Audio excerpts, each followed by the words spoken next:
హిందూ మతానికి సంబంధించిన అస్పృశ్యతకి ఇప్పుడే మొలవలేదు. దాని వేర్లు చరిత్రలు. ఇస్లాం మతంలోని జిహాద్ ఈ కాలంలో వర్తమాన కాలంలో పుట్టింది కాదు, దాని వేర్లు చరిత్రలో ఉన్నాయి. చరిత్ర అవసరమా అంటే అంబేద్కర్ ఎప్పుడో చెప్పినాడు, చరిత్రని అర్థం చేసుకోలేని వాడు చరిత్రను నిర్మించలేడు, సవాళ్ళను కూడా పరిష్కరించుకోలేడు. సనా అంటే కాలాతీత సత్యము అని అర్థం. సన అంటే ధర్మము అంటే మతము అని అర్థం. సన అంటే కాలాతీత సత్యానికి చేరుకునే మార్గం చూపేది ధర్మం, మతం.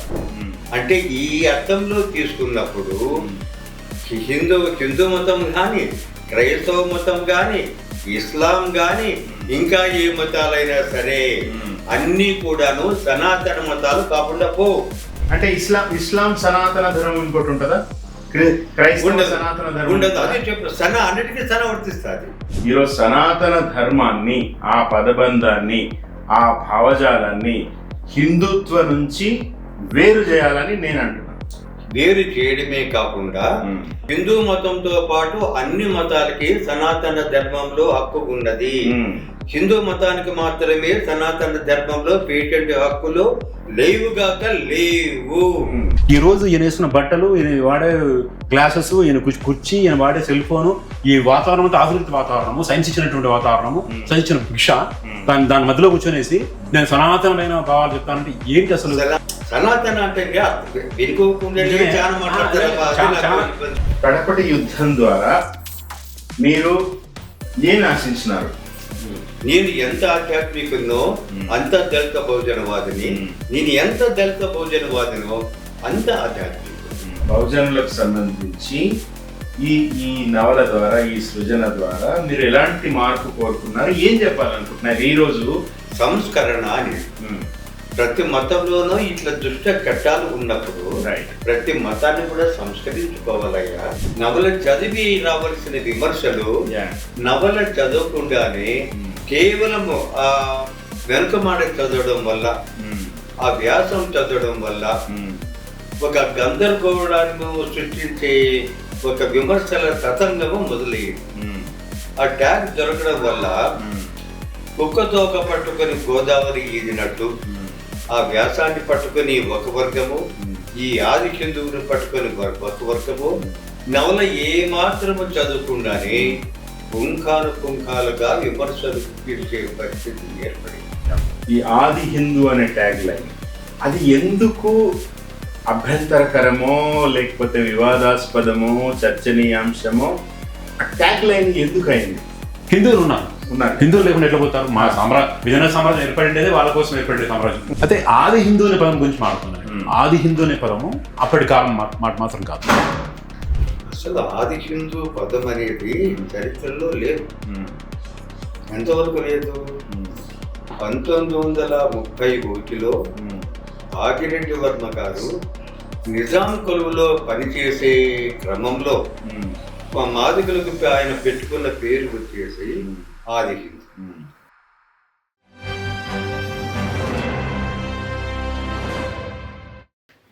నమస్తే, వెల్కమ్ టు 3TV. ఈరోజు మనతో బండి నారాయణ స్వామి గారు మనతో ఉన్నారు. గతంలో కూడా మనం 3TVలో స్వామి గారితో సంభాషించుకున్నాం. ఆయన సప్తభూమి నవల గురించి, సప్తభూమి నవలకి కేంద్ర సాహిత్య అకాడమీ రావడము, ఇంకా చాలా విషయాలు మనం మాట్లాడుకున్నాం. ఇవాళ బండి నారాయణ స్వామి గారు ఆయన కడపటి యుద్ధం నవల నేపథ్యం, దాని చుట్టూ ముసురుకున్న వివాదాలు, వాటి గురించి మాట్లాడుకుందాం. స్వామి గారు నమస్కారం, వెల్కమ్ టు 3TV. మనతో కవి, కథకులు, సాహితీ విమర్శకులు వెంకటకృష్ణ గారు కూడా ఉన్నారు. నమస్తే వెంకటకృష్ణ గారు. నమస్తే శేషరెడ్డి గారు. స్వామి గారు, కడపటి యుద్ధం ఒక అంటే 16వ శతాబ్దానికి సంబంధించిన ఆ నేపథ్యం ఉన్న నవల.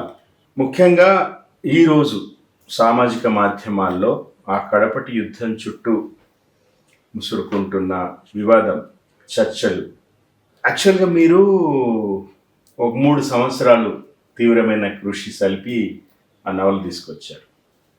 ఏ నవల గురించి అయినా పబ్లిక్ ఫోరంలో ఒక డిస్కోర్స్ జరిగినప్పుడు ఆ కాలం నాటి కథాకాలం నాటి నవలా కాలం నాటి భౌగోళిక, నైసర్గిక, రాజకీయ, ఆర్థిక, సామాజిక వాస్తవాలు ఎట్లా ఉన్నాయి, వాటిని ఎట్లా చిత్రించారు, వాటి మీద చర్చ ఎక్కువ జరగాలి.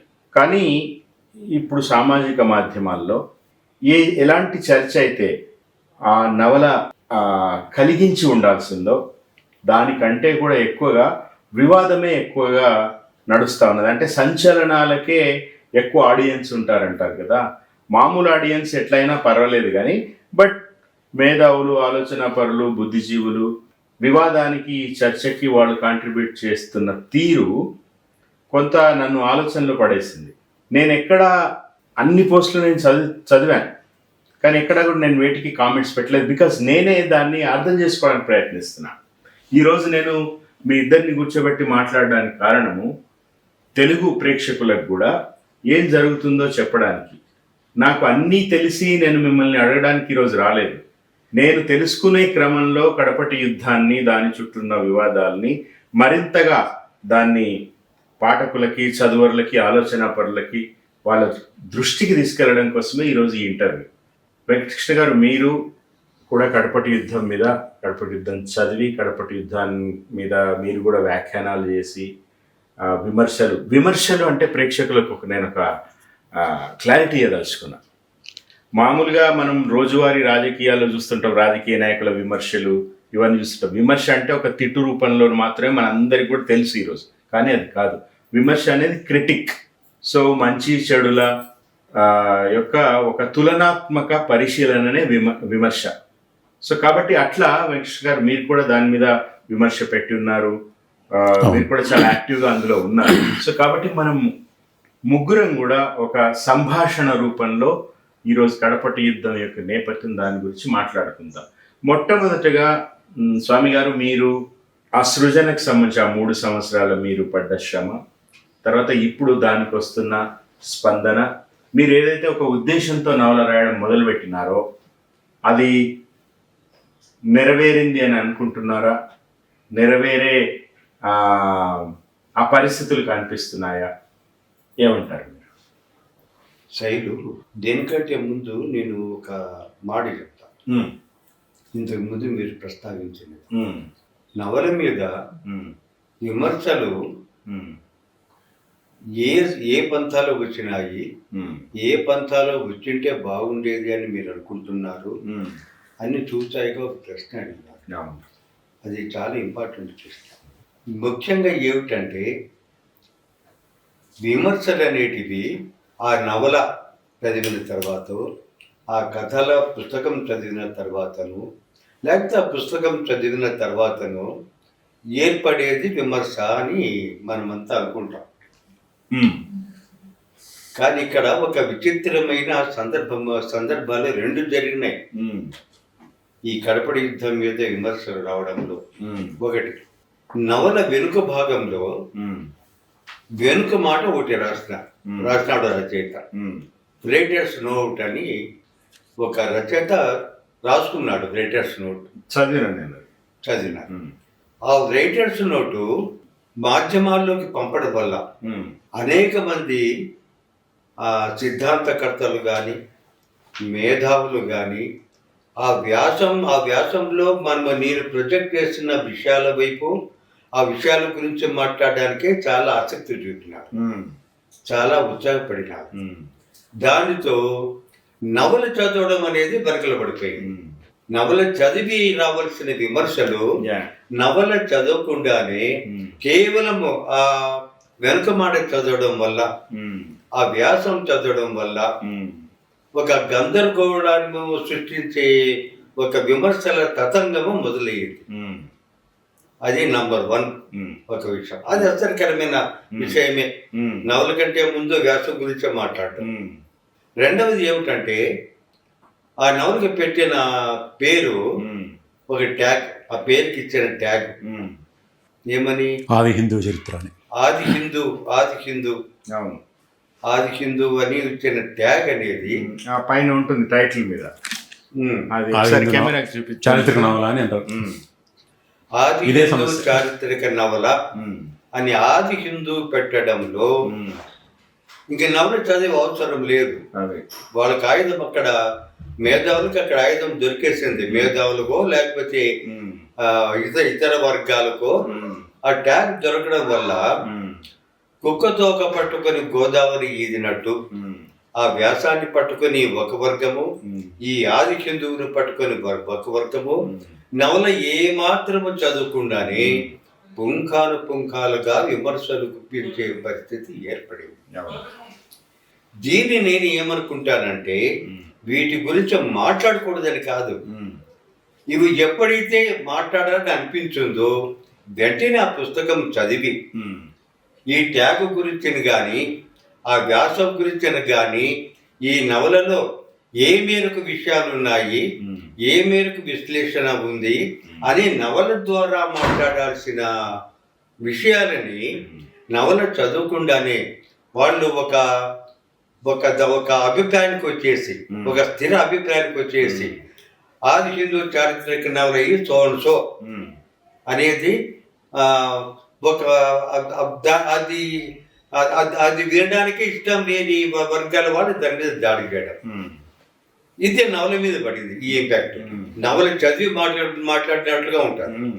అదేవిధంగా వ్యాసం చదివి వ్యాసం గురించి విమర్శలన్నీ కూడాను ఆ విమర్శలు కూడా ఈ నవల భరించవలసి ఉంది. నిజానికి ఆ వ్యాసం ఆ వెనుక రైటర్స్ నోట్ రాసింది దాన్ని ఆధారం చేసుకుని నవల రాయలేదు. నవలలో ఏమి రాస్తానో ఎట్లా రాస్తానో చెప్పడానికి మాత్రమే ఆ వెనుకటి వ్యాసం రాస్తాం. ఇక్కడ ఒక చిన్న టెక్నికల్ అంశం నేను ప్రస్తావిస్తాను.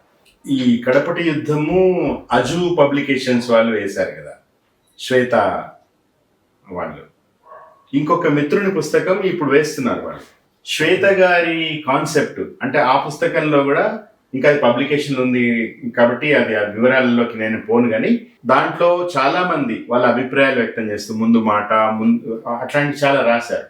శ్వేత గారు ఏమన్నారంటే మనకి వస్తువు ముఖ్యం, ఈ నవల లేదా ఈ కవితా సంకలనము దాని వస్తువు ముఖ్యం.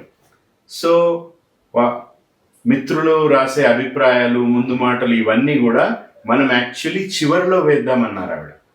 ఎందుకంటే ఆవిడ ఉద్దేశం కూడా ముందు వస్తువుని చూడాలి, మనం చదవాలి, చదివిన తర్వాత రిఫర్ చేయడానికి వెనుక మాటలు, యాక్చువల్లీ ముందు మాట కాదు వెనక మాటలు. ఆవిడ ఒక చాలా కొత్తగా అనిపించింది నాకు, కానీ ఆ పర్పస్ కూడా డిఫీట్ అయింది. ఆవిడ వెనకలేసారు కానీ వెనక్కి తిప్పి పుస్తకాన్ని వెనక నుంచి చదువుకుంటూ వస్తున్నారు. అది ఒక చదివింది కూడా కాదు, దాని గురించి చదివింది కూడా కాదు. మనము రచయిత అనేవాడు సోషల్ మాధ్యమంలో పెట్టేశాడు ఆ వ్యాసం, అదే మంచుకొచ్చాడుగా పెట్టేశాడు వాడు. అదే దాని చుట్టూ ఈ చర్చ నడుస్తుంది. ఎంత జరుగుతుందని మనకు తెలియదు. రైట్, ఇది కొంచెము దాని గురించి ఒక ఏం ఆలోచనలు వస్తాయి చూద్దాం అని దాంట్లో పెడితే అది చదివి నవల చదవడం రైట్. అయితే ఒక్క నిమిషం మళ్ళీ దగ్గరికి. వెంకటకృష్ణ గారు, స్వామి గారి గురించి బాగా తెలిసిన వారుగా, ఆయన దశలు చదివిన వారిగా, స్వామి గారి తాత్విక నేపథ్యం కూడా మీరు అర్థం చేసుకున్న వారిగా, ఇప్పుడు స్వామి గారు చెప్పారు కదా ఈ ఆది హిందూ అనే ట్యాగ్ లైన్, అది ఎందుకు అభ్యంతరకరమో లేకపోతే వివాదాస్పదమో చర్చనీయాంశమో ఆ ట్యాగ్ లైన్ ఎందుకు అయింది? ఒకటేమంటే స్వామి మామూలుగా తన నవలల్లో ఇంతవరకు ప్రధానమైన కథ 40-44 కథలు రాసింటాడు. మేజర్ కథలు 30 కథలు అనుకుందాం, లేదా నవలలు 5-6 నవలలో అన్ని నవలలో కూడా బహుజనవాదాన్ని ఏదో మేర ప్రతిపాదిస్తూ వస్తాడు. కింద కులాల వాళ్ళకి సంబంధించినటువంటి జీవితాల్లో నుంచి వాళ్ళ వేదనలు పట్టుకోవడము, వేదనలతో పాటు అనుకోకుండానే వాళ్ళకే సాధ్యమైనటువంటి ఒక తాత్విక ధోరణి ఉంటుంది. ఆ తాత్విక ధోరణి తీసుకొస్తాడు. అది చాలా సటిల్గా చేశాడు. ఇప్పుడు ఎటువంటి అది అందిపుచ్చుకో రంగు పులుముకోవడం లాంటి వ్యవహారం లేదు స్వామి దగ్గర. కళాకారుడిగా, రచయితగా ఆయన ఆ సృజనకు సంబంధించినటువంటి ఒక పీక్ మెచ్యూర్ రైటర్ చెప్పచ్చు. అది ఉన్న స్వామి ఈ టైటిల్ చూసిన తర్వాత ఎందుకు హిందుత్వ వైపు ఈ టైటిల్ చూస్తేనే ఆయన హిందుత్వ వైపు వెళ్తున్నాడు అనే చిన్న ఒక సంకేతం మంది బహుజనవాదిగా ఉన్న స్వామి బహుజనం నుంచి అది వదిలేసుకొని హిందుత్వ వైపు వెళ్ళిపోతున్నాడు అనే వెనకల మాట కానీ ఆ టైటిల్ కానీ ఆయనకు క్లూ ఇస్తుంది చూసేవాళ్ళకి. అదొక ప్రమాదం జరిగింది. నవల ప్రధానంగా 600 పేజీల నవల్లో చాలా రాజకీయ సామాజిక సాంస్కృతిక అంశాలు చాలా ప్రధానంగా నరేట్ చేశాడు. కొన్ని సంఘటనలకు పాత్రలు తీసుకొని సంఘటనలు సృష్టించుకొని అంత కల్పనా చలచరంతో రాయడం అనేది దాని కదా అప్రిషియేట్ చేయాల్సిన అంశం. దాని అయితే చదవట్లేదు, అది ఉండంగానే ఇదంతా ఉంది. ఇది ఉండి కనీసం ఒక 1/4 తక్కువ 1/8% అన్నా సరే, 1/8 భాగం అన్నా సరే ఈ నవలలో అంతవరకు స్వామి నవలల్లో లేని కల్పనలో కూడా లేనటువంటి ఒక భావజాలం. మామూలుగా స్వామి నవలలో బ్రాహ్మణవాదాన్ని నిర్ద్వందంగా ఖండిస్తాడు. దాన్ని కావాలంటే నాటకీయత చేసుకోవడానికి తీసుకొచ్చి దాన్ని బట్టబయలు చేసే ప్రయత్నం చేస్తాడు. ఈ నవలలో ఆ ప్రయత్నం ఉంది. అయితే కింద కులాల వాళ్ళు హిందుత్వం బ్రాహ్మణత్వాన్ని తీసుకోవాల్సిన అవసరం ఉంది. బ్రాహ్మణ మతం అని కాకుండా బ్రాహ్మణ మతం ఇచ్చినటువంటి ఏదో ఒక ఎజెన్సీని తీసుకునే అవసరం ఉంది. లేదా మరి ఒక మాటలు చెప్పాలంటే ఈ పొలిటికల్ కాయిన్ వాళ్ళు చెప్పాలంటే రాముని అంగీకరించిన అవసరం ఉంది అంటాడు. రాముని అంగీకరించాల్సిన అవసరం ఉంది అంటాడు. రాముని అంగీకరించడం అనేది అంతకుముందు నవలలో స్వామి నవలలో లేదు. స్వామి నవల అంతా కూడాను కింద కులాల స్వామి చిన్న భక్తుల్ని మహిమలో ఉన్నటువంటి కింద కులాలకు సంబంధించిన మనుషుల గురించి మాట్లాడి ఉత్పైతికన్న అనే నవల ఒక పాత్ర ఉంది. రెండుకల దేశం అంతగా మీరేళ్ళ నవల్లో ఉత్పైతికన్న అనే ఒక మామూలు బీసీ కులాల నుంచి ఎదుకొచ్చి ఒక సన్యాసి లాంటి వాడు, సన్యాసులు అనలేము అతన్ని, ఒక బిషగాన్ లాగా ఉండి తాతృత అందుకున్నవాడు. అలాంటి దాని నుంచి అది ఎలివేట్ అయ్యి రాముడి దగ్గరకు వచ్చి ఆగుతున్నాడు ఎందుకు అనే ప్రశ్న వస్తుంది. ఒకవేళ నవల చదివితే కూడాను ఆ ప్రశ్న అందుకోవడానికి సంబంధించిన హుక్ ఉంది, అందుకోవడానికి సంబంధించినటువంటి ఒక ఆధారం ఉంది. అక్కడ సమస్య ఉంది స్వామి దగ్గర, ఈ నవలలో స్వామి దగ్గర అనేది. ఇంత యుద్ధం ఎందుకు నడుస్తుంది దీని చుట్టూ అంటే నిజంగా నవల చదివితే కూడాను ఆ యుద్ధం అక్కడికి వచ్చి అవుతుంది గ్యారంటీ. అంతకుముందు ప్రతిపాదించిన అంశాలకని ఈ ప్రతిపాదనకి కొంచెం మార్పు వచ్చింది స్వామిలో అనేది కలవరపరుస్తుంది. అయితే ఆ కలవరపాటు అనేది నిజమైన విమర్శలో ఎత్తి చూపే విధంగా మాత్రం ఉండాల్సిన అవసరం ఉంది. కానీ నేరపూరితమైన దోషంగా ఎత్తి చూపించి రంగు వేసి అదేదో అవుట్ క్యాస్ట్ లాగా చేసే ప్రయత్నం నిందాపూర్వకంగా చేస్తున్నారు. అది చాలా అవాంఛనీయ ధోరణి. మామూలుగా సోషల్ మీడియా అనేది సంతలో నిలబడి మాట్లాడడం లాంటిది కదా. సంతలో నిలబడి సేవను మాడచ్చు అనుకుంటున్నారు. అది కాదు కదా. అంతకుముందు ఆయన రాసిన అదే రచయిత చేసినటువంటి సృజన ఏంటి, ఇప్పుడేం చేశాడు ఆ తాత మనం చెప్పండి, అభ్యంతరం లేదు. అయితే నేనేమంటానంటే ఆ దినిసు స్వామి నవల్లో ఉంది అనే మాత్రం గుర్తించాల్సిన అవసరం ఉంది. స్వామి బహుజన తాత్వికతను ప్రతిపాదించినటువంటి స్వామి ఈరోజు రాముని ఎందుకు కోరుకుంటున్నాడు అనే ప్రశ్న ఒక షాకింగ్ ఆయన అభిమానులకి, నాలుగు అభిమానులకైనా సరే వస్తుంది గ్యారంటీగా, దాన్ని ఎదుర్కోవాల్సిందే. అయితే దానికి అనుకున్న కారణాలు ఉంటాయి. మనం ఎవరిని అదొక చిన్న ప్రతిపాదన చేసిన మాత్రాన దాన్ని ఇంకో రకంగా చూడడం అవసరం లేదు, ఒక పరిణామం చూడాల్సిన అవసరం ఉంటుంది. అయితే ఎన్నికల మాటలో కమ్యూనిస్టులని లేదా హేతువాదుల్ని చురుకులు పెట్టిన విషయం ఒకటి ఉంది. అది స్వామి నవలల్లోనే ప్రధాన విషయంగా వస్తాను ప్రతి నవల్లో కూడా. అంతకుముందు నవల్లో రాసిన నవల్లో కూడా ఎక్కడో దగ్గర స్వామి అవకాశం తీసుకొని హేతువాదుల్ని కమ్యూనిస్టులని ఎద్దేవా చేస్తాడు. అండ్ ఈ సమాజంలో కమ్యూనిస్టులు తిట్టడానికి అందరికీ తప్పకుండా హక్కు ఉంటుందండి. ఎందుకంటే వాళ్ళు తిరిగి తినడానికి సంబంధించినటువంటి ఆచరణ ఉన్న వాళ్ళు మాత్రమే. వాళ్ళు విమర్శించకుండా ఈ సమాజం ముందుకు పోదు. వాళ్ళు కూడా విమర్శ తీసుకోవాల్సిందే. ఎట్లయితే ఇప్పుడు స్వామి తీసుకున్నాడు, తను విమర్శ తీసుకుంటున్నాడు, వాళ్ళు కూడా తీసుకోవాల్సిందే. అంత మాత్రాన స్వామి ఇంకో రకమైన అపవాదులు వేయడం అనేది తప్పు. అది అయితే నేను మిమ్మల్ని అడుగుతున్నాను, ఆది హిందూ అంటే హిందూ అనే పదం పట్ల పర్సే మీరు ముందు కూడా అడిగారు.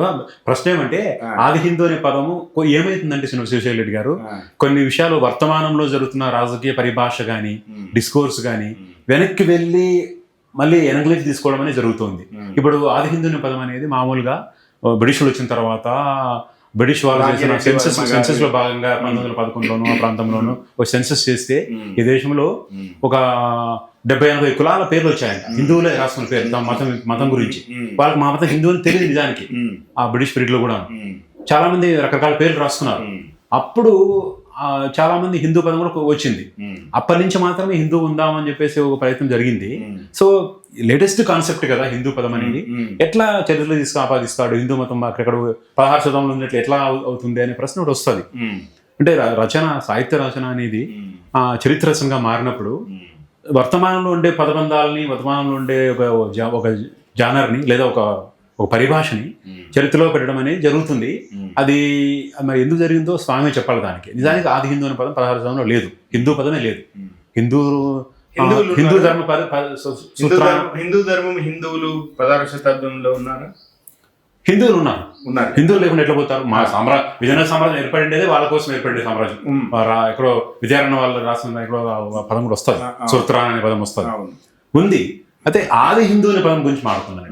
ఆది హిందూ అనే పదము అప్పటి కాలం మాట మాత్రం కాదు, అది లేటెస్ట్ 19వ శతాబ్దం 20వ శతాబ్దంలో వచ్చినటువంటి పదం. అంటే అది సాంకేతిక అంశమే కానీ సాంకేతిక అంశమే అది.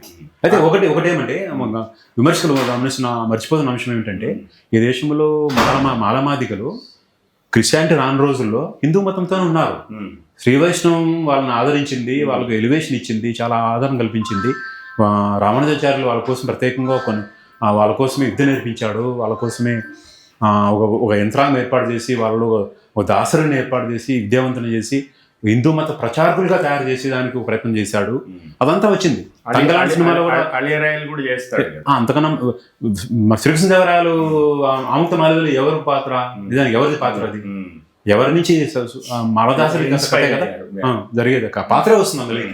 సో అది ఉంది. అంటే ఏమనుకుంటున్నారంటే క్రిస్టియానిటీగానో ఇస్లాంలోకి వెళ్ళినటువంటి వాళ్ళుగా అనుకుంటున్నారు. కానీ నిజానికి ఈ దేశంలో మాలమాదిగలు బ్రిటిషులు రాకముందు వరకు హిందువులే కదా, హిందూ మతాన్ని నమ్మారు కదా, హిందూ మతాలు ఏదో దాన్ని నమ్మారు, హిందూ సంబంధించినటువంటి విషయాలను నమ్మారు. అంతకుమించి హిందూయిజేషన్ అనేది మామూలుగా ఎంఎస్ శ్రీనివాస్ రాసిన సోషలాజికల్ ఒక వర్డ్ ఉంది కదా, ఖాయం చేసినటువంటి సంస్కృతీకరణ అని జరుగుతుంది కదా. ఆ సంస్కృతీకరణలో వాళ్ళు కూడా పాల్గొనుకోవడానికి ఆస్కారం ఎట్లాగో అది అసాధారణ విషయం అయితే కాదు. సో వాళ్ళు ఆది హిందువులుగా అయితే ఉన్నారు గ్యారెంటీ. దాన్ని రచయిత ఏమైనా తీసుకున్నాడేమో అనుకుంటాను నేను. ఆది హిందూ పదమే తెలియదు. మీరేమంటారు స్వామి గారు? అసలు ఆది హిందూ పదం అనేది చరిత్రలో లేదు. ఎంతవరకు లేదు? 1931లో భాగ్యరెడ్డి వర్మ గారు నిజాం కొలువులో పనిచేసే క్రమంలో హిందువులకు మాదిగలకు ఆయన పెట్టుకున్న పేరు వచ్చేసి ఆది హిందూ.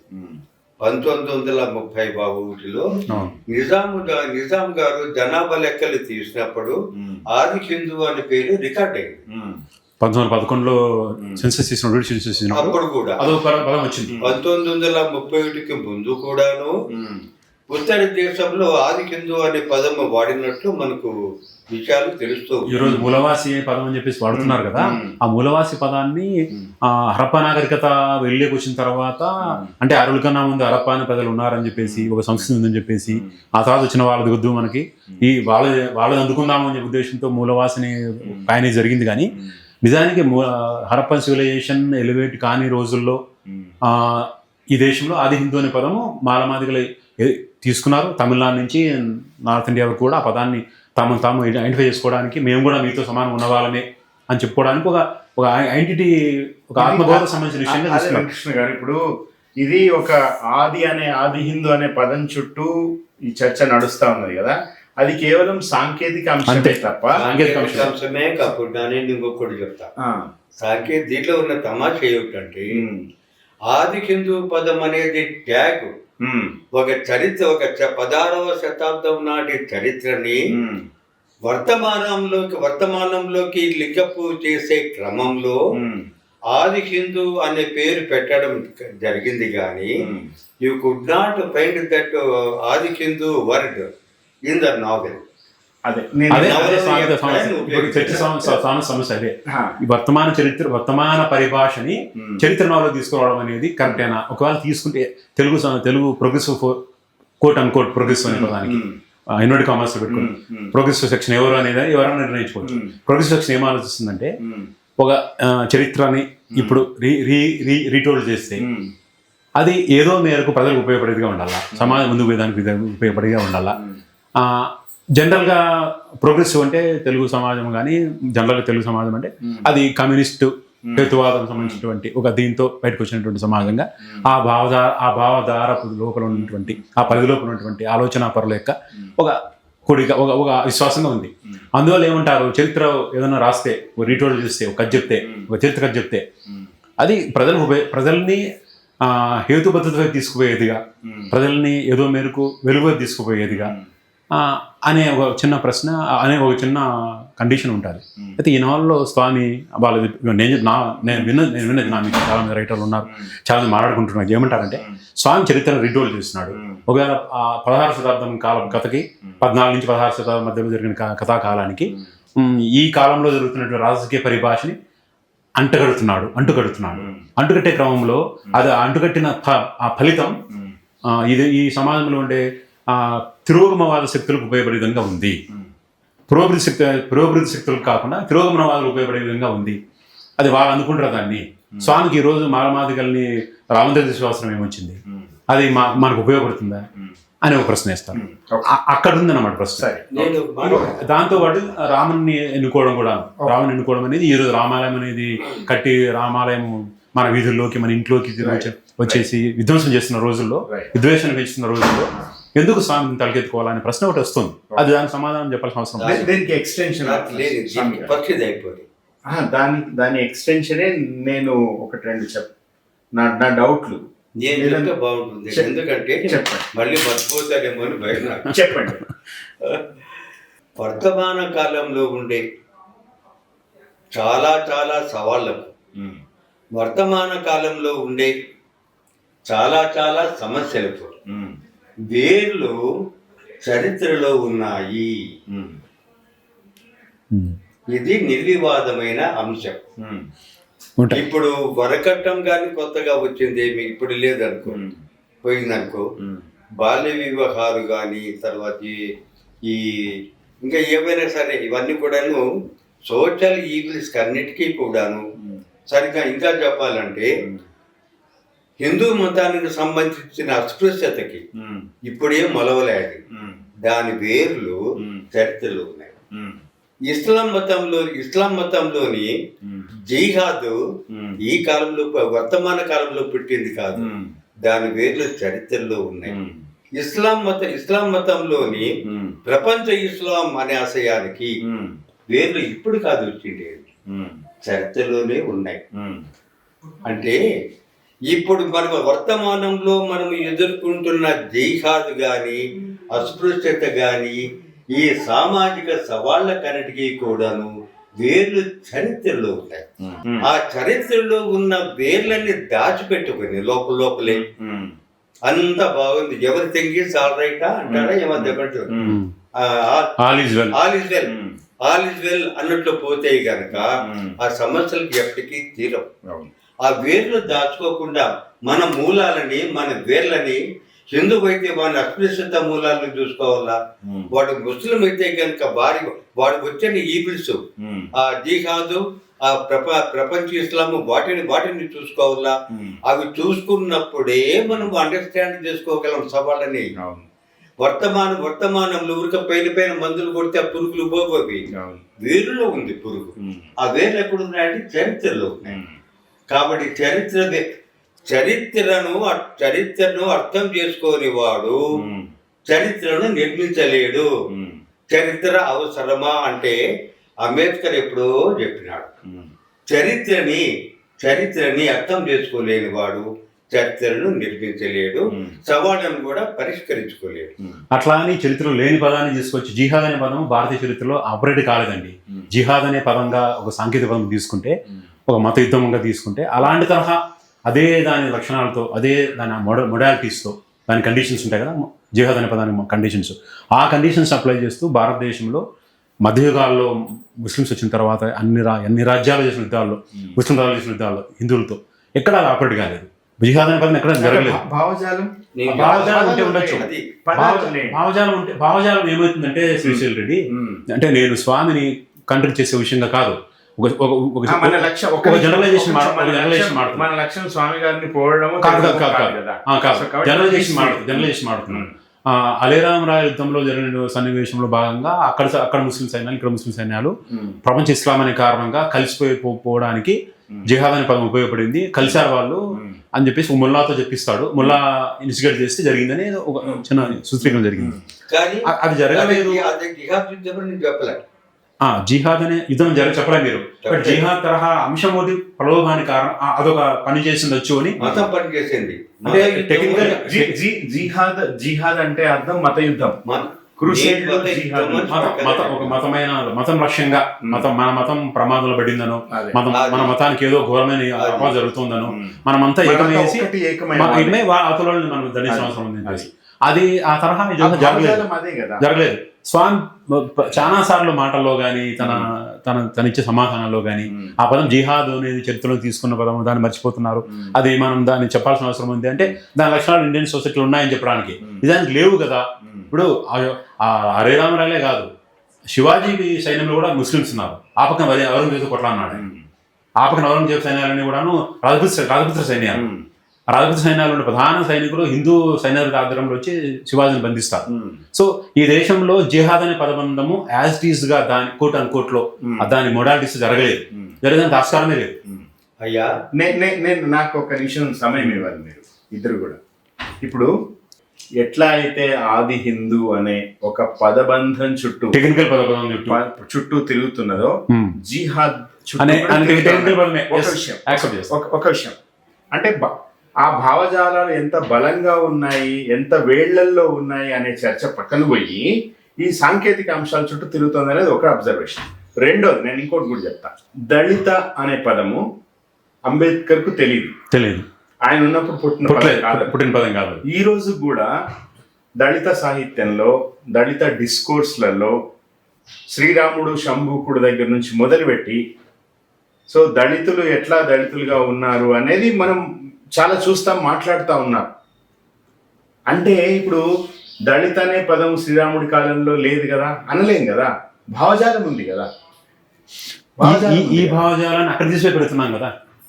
కాదు, దాన్ని ఒక సృజనకారుడిగా దాన్ని ప్రజెంట్ చేయడంలో మేబీ స్వామి గారు మీరు జిహాద్ అనే పదం పుస్తకంలో ఆ ప్రింట్ రూపంలో జిహాద్ కి బదులుగా మత యుద్ధం అని ఉంటే గొడవ ఉండకపోనేమో. అదే ఆ పదం జిహాద్ పదం పట్ల నవల్లో కూడా ఎట్లా వస్తుందంటే రామరాయల సైన్యానికి యుద్ధంలో ఒక పైచేయి దొరుకుతూ ఉంటుంది. అటు సైడ్ గెలిచిండేవాడు నిజానికి. అటువైపు సైన్యాల్లో నుంచి అహ్మద్ నగర్ రాజు కానీ ఇంకా పక్కన ఇంకొక 2 రాజులు మనం దీన్ని గెలవలేమేమో, మనం దీన్ని అటువైపు ఉండే సైన్యంలో, అతని సైన్యంలో ఉండే మన ముస్లిం సైనికులని మనం వినుగరవుదాము అని ప్రయత్నం చేస్తారు. దాంతో పాటు వీళ్ళతో కలిసి రావడానికి గోల్కొండ షా ఇబ్రహీం కులీ షా కానీ అహ్మద్ షా రాజు ఉన్నాడు కదా, ఆయనకు అలీ రామరాయ్ గారు పెరిగి కొడుకులాగా చూసుకుని పోయినట్టు ఉన్నాడు. వాడు కానీ సహకారం చేయట్లేదని అనుమానం ఉంటుంది వాళ్ళిద్దరిని మైండ్ ఓవర్ వాళ్ళిద్దరిని మార్చేసేసి తమ వైపు సంపూర్ణంగా కలుపుకోవాలా, నిజాయితీగా కలుపుకోవాలా. ఆ కలిపి వచ్చిన తర్వాత ఇంకా పూర్తి సహకారం ఇవ్వాలంటే మతాన్ని ఉపయోగించుకోవాలని కోరుకుంటారు. వాళ్ళ 5 మంది మధ్య మత ఐక్యత రావడానికి కారణమైంది ఆ పదం. నిజానికి ఆ నవల నరేషన్లో అదే జరుగుతుంది. అయితే అర్థం చేసుకున్న వాళ్ళు ఏం అర్థం చేసుకుంటున్నారంటే సైన్యాలు 2 వైపుల సైన్యాలు అంటే ముస్లింస్ రెచ్చగొట్టడానికి పదం ఉపయోగించుకున్నట్టున్నాడు అని చెప్పి అనుకుంటున్నారు. టెక్స్ట్ ఎట్లుంటుందంటే శశిల్ రెడ్డి ఇన్విబిన్ లైన్స్ చదవాల్సిన అవసరం ఉంటుంది. ఎక్కడేది వాడాడు, ఎక్కడేం చదువుతున్నాము అనేది చూడాలి.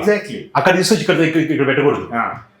నేను స్వామిని సంపూర్ణ సంబంధించే విషయం నేను చేయట్లే, అది కూడా తీసుకోకుండా మీరు ఇంతకుముందు అన్నారే పదమే లేకుండా రాసిండొచ్చు. ఆయనకున్న సృజనకు, ఆయనకున్న కల్పనా చదువురానికి ఇంకో రకంగా రాసిండొచ్చు. బట్ ఆ పదం వాడాడు, ఆ పదం వాడి ఇంకో రకంగా వాడాడు. ఇంకా అపార్థం చేసుకుంటాడు. జిహాద్ అనే పదం వస్తుంది, జిహాద్ అనే పదం డిస్కషన్ లో వస్తారు. ఒక ముల్లాని మాట్లాడి ముల్లాని పంపిస్తారు. నేను చెప్పేది జిహాద్ అనే పదము దాని లక్షణాలు ఏమి అనేది ఒక పరిశోధకుడిగా నేను చెప్పాల్సిన అవసరం ఉంది. అంత విస్తారమైన నవల్లో అంటే అవసరం లేదు కదా అంటాం మేము. తలనొప్పి తెచ్చుకోవడానికి ఎందుకు మీరు అనవసరం మీ కథావస్తుకు సంబంధం లేని విషయం తెస్తారు. కథావస్తు సంబంధం ముస్లిం రాజులందరూ కలవడము, ఐక్యం కావడము, ఒక హిందూ రాజుని ఎదిరించడము. మీ స్వేచ్ఛను నేను కాదన్న కానీ ఒక పాఠకునిగా ఏమనిపిస్తుంది అక్కడ అవసరం లేని విషయం తెచ్చుకున్నారు. ఒక్కటి నేను చెప్తాను చూడు. దక్షిణానికి వాళ్ళు దండయాత్రలు పోవాల. ఈ పంచపాదశాలు వాళ్ళకి అడ్డం ఎవరు? ఒక హిందూ రాజు, అలీ రామరాయలు హిందూ రాజు. హిందూ ఒకప్పుడు శ్రీకృష్ణదేవరాయలు, అలీ అధ్యక్ష, వాడు ఇబ్రహీం అధ్యక్ష ఘోరంగా సమవుజ్జులుగా కొట్లాడేవాళ్ళు. ఇప్పుడు ఈ 5 మంది చీలిపోయిన తర్వాత బహుమని సుల్తానులు వారికి అలీ రామరాజుతో కొట్లాడలేకపోతున్నారు. వీడిని ఓడించాలంటే ఈ ముస్లిం రాజులందరూ కలవల్ల లేదా అని వాళ్ళు అనుకున్నారా లేదా? అనుకున్నారు. చెప్తా ముందు అనుకున్నారు లేదా? అనుకున్నారు. జిహాద్లో ఒక లక్షణవాది ఉందా లేదా? ఒక కాఫీని ఎదుర్కోవాలంటే ముస్లిం రాజులందరూ ఐక్యం కావడమే జిహాద్ యుద్ధము అని మనకు ఒక లక్షణం ఉంది కదా. ఓకే, ఆ లక్షణం మీరు ఆ లక్షణాన్ని వర్తమానంలో ఉండి ఏ పరిస్థితికో అన్వయం చేసుకోవాలనుకుంటున్నారు. ఇప్పుడు ఎందుకు ఆ సమస్య వచ్చింది మనకు?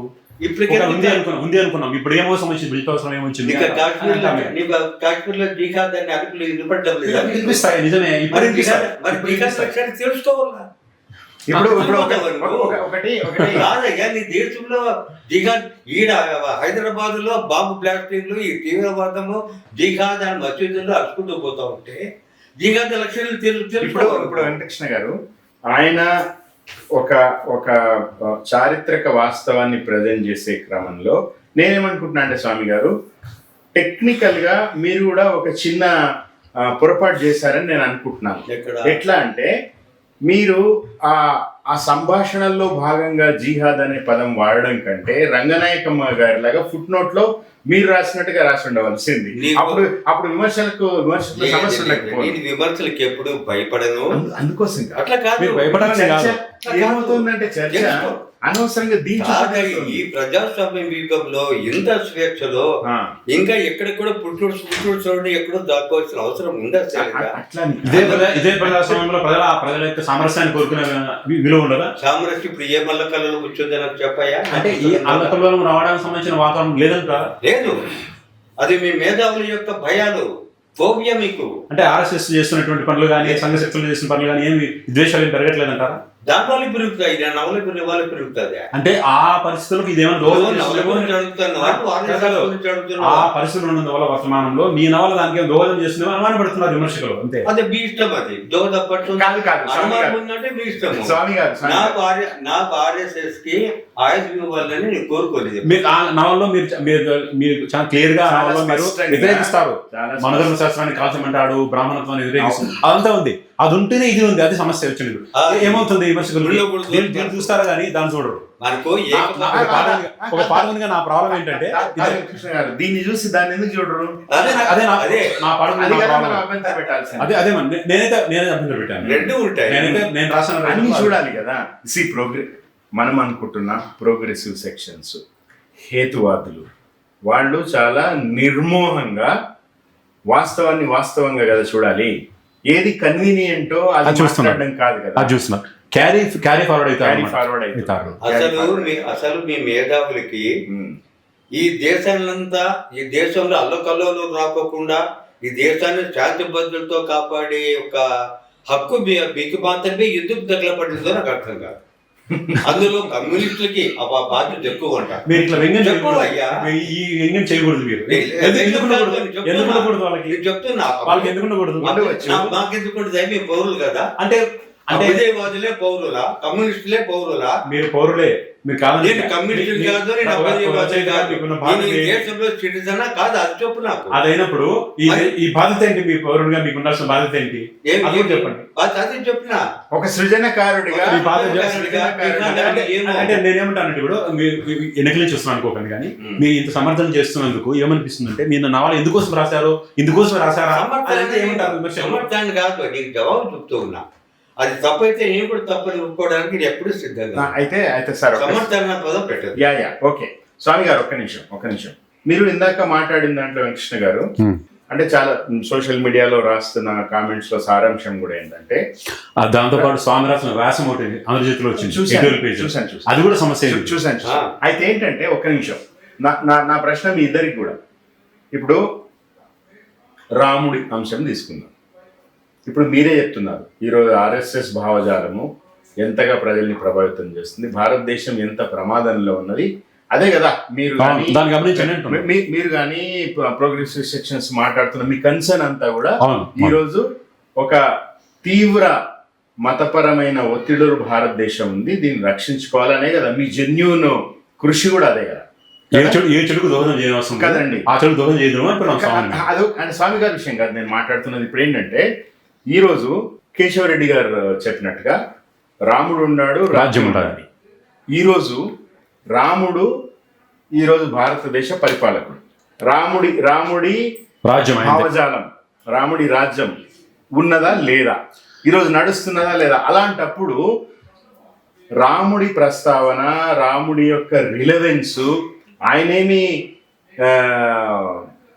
మోహంతో ఆవేశంతో ఊగిపోయి రాముడి ప్రస్తావన తీసుకురాలేదు కదా. ఆయన యాక్చువల్లీ కృష్ణుడి భక్తుడు, ఆయన భక్తుడు, ఇష్టుడు, వాటెవర్. కానీ రాముణ్ణి అక్కడికి తీసుకురావడం అనేది సందర్భోచితం. ఆయన రాముణ్ణి ప్రజెంట్ చేసినాడు, ఆయన ఏమి రాముణ్ణి ఆమోదించలేదు. ఆయన లేదు, ఆమోదం జరిగింది. ఎందుకంటే రాముడు పాత్రగా నవల్లోకి వస్తాడు. అవును వస్తాడు, ఆమోదించినట్టే రైట్. అవునయ్యా, నేను ఆమోదించని అనుకోవయ్యా, పోని అనుకో. రాముడు అనేది ఒక మేధావులు ఎంత శాతము, ఒక నాస్తికులు కానీ మేధావులు కానీ 1% ఉంటారా, 3% ఉంటారా, 5% ఉంటారా, ఎంతమంది ఉంటారు అన్నది కదా. ఎంతమంది కాదు, మెజారిటీ. నువ్వు ప్రజాస్వామ్యం అజ్ఞానాన్ని పెంపొందిస్తారా మీరు రైటర్? మెజారిటీ అజ్ఞానం అంటారా మీరు? మెజారిటీ అజ్ఞానం అంటారా? తప్పును తప్పే కాలాలు మార్పు వస్తుంది సార్. రాముణ్ణి ఫ్యూడల్ కాలపు విలువల్ని ప్రజాస్వామ్య కాదు. యుగు సే మై బేటీ ఆయి నీల్ గగన సే నీతే. యుగాల నుంచి ఉంది రాముడు, గంగా నది, ఇవన్నీ కూడాను. మీరు నమ్మితే ఎట్లా? మీరు మధ్య యుగాలకు పోతే ఎట్లా? మీరు మధ్య యుగాల నుంచి ఏం చేస్తాం? మీరు చెప్పేది ఏమంటే, రాముడు ఈ దేశంలో మెజారిటీ కోట్లాది మంది ప్రజల యొక్క ఆరాధ్య దేవుడు. నాకు కాకపోవచ్చు. దాని అర్థము స్వామి గారు, దాని అర్థము రాముడి పేరుతో ఏమి చేసినా చెల్లుతుంది అని కాదు. అది కాదు, అట్లా చూడొద్దు. రాముని దాంట్లో తీసుకొని రావడం వల్లే తప్పైంది. సమస్య ఏంటంటే, ఇప్పుడు స్వామితో చుట్టూ ఎందుకు ఇంత గుంజాడం జరుగుతుంది, ఎందుకు ఇంత నన్ను ఎగ్జాంపుల్ తీసుకుని మాట్లాడతాం. నేను పాఠకుని, స్వామికి అభిమాని, నా రైటింగ్స్ పక్కన పెట్టేద్దాం. ఒక అభిమానిగా స్వామిని ఇంతకాలం ఏం చూశాను, ఒక బహుజనవాది, ఒక బహుజన తాత్వికత ఉన్నవాడు, ఎటువంటి రాజకీయ కలుషితం చేయనటువంటి సమాజంలో, కలుషితమైపోతున్న సమాజంలో తనదైనటువంటి దారిలో నడుస్తున్నవాడు అనుకున్నప్పుడు జనరల్ ప్రోగ్రెసివ్ సెక్షన్స్ ఏం ఆలోచిస్తుందంటే, అంతవరకు అంగీకరించింది స్వామిని. ఎంతవరకు అంగీకరించింది? బహుజన జీవితంలో ఉండే కల్చర్లో నుంచి దేవుళ్ళనో, శక్తులను, మాయలను, మహిమలను, చాలా మహిమలన్నీ వస్తాయి నవలలోకి. అదంతా అంగీకరించి ఇంతవరకు. ఇప్పుడు నిజంగానే ఈరోజు విమర్శ పెట్టిన వాళ్ళంతా కూడాను మీరాజు మీరేలంటూ చదివిన ఆ కథలో, ఆ నవల్లో వచ్చినటువంటి ఇలాంటిదే ఆల్మోస్ట్ ఉంది. సప్తభూమిలో కూడా ఇలాంటిదే ఒకటి కొంచెం ఉంది, మా మతము, దేవుడు సంబంధించినటువంటి. అక్కడ విమర్శ పెట్టలేదు ఎవరు కూడా. ఇప్పుడు ఎందుకు పెడుతున్నారనేది మీరు ఒకటి ఆలోచించుకోవాలి. దీనికి కారణం ఏమంటే, ఏదో మేరకు మా మనిషి అనుకున్నాం, మాలాగా అనుకున్నారు. ఇప్పుడు మా మనిషి కానప్పుడు ఒక దుఃఖం కలుగుతుంది. ఇప్పుడు నా నుంచి విడిపన్నాడు అనుకో, అదే నా బలం విడిపోయింది అని వచ్చిన చిన్న వగపు రాకుండా ఉండేదానికి ఆస్కారం ఉంది అంటారా? ఆ వగపే కారణం దీనికి, ఇంత డిస్కోర్స్. అయితే నేనేమంటాను, ఈ వగపు అనేది వెళ్ళబోతులాగా మాత్రం ఉండాలా, తిట్టుగానో నిందగానో ఇంకో రకమైన యాక్షన్ లోకి వెళ్ళకూడదు. నేనేమంటే ప్రోగ్రెస్ సెక్షన్ గురించి మాడుతున్నాను, నేను అందులో భాగం అనుకొని మాడుతున్నాను. వగపు అనేది ఉంది, ఎందుకంటే స్వామి మా మనిషి అనుకున్నాం కదా మేము. అరే రామునే వెళ్ళిపోయినాడే, రాముని వెళ్ళిపోతేనే ఇంకా మా నుంచి వెళ్ళిపోయినట్టే అనుకుంటున్నారు.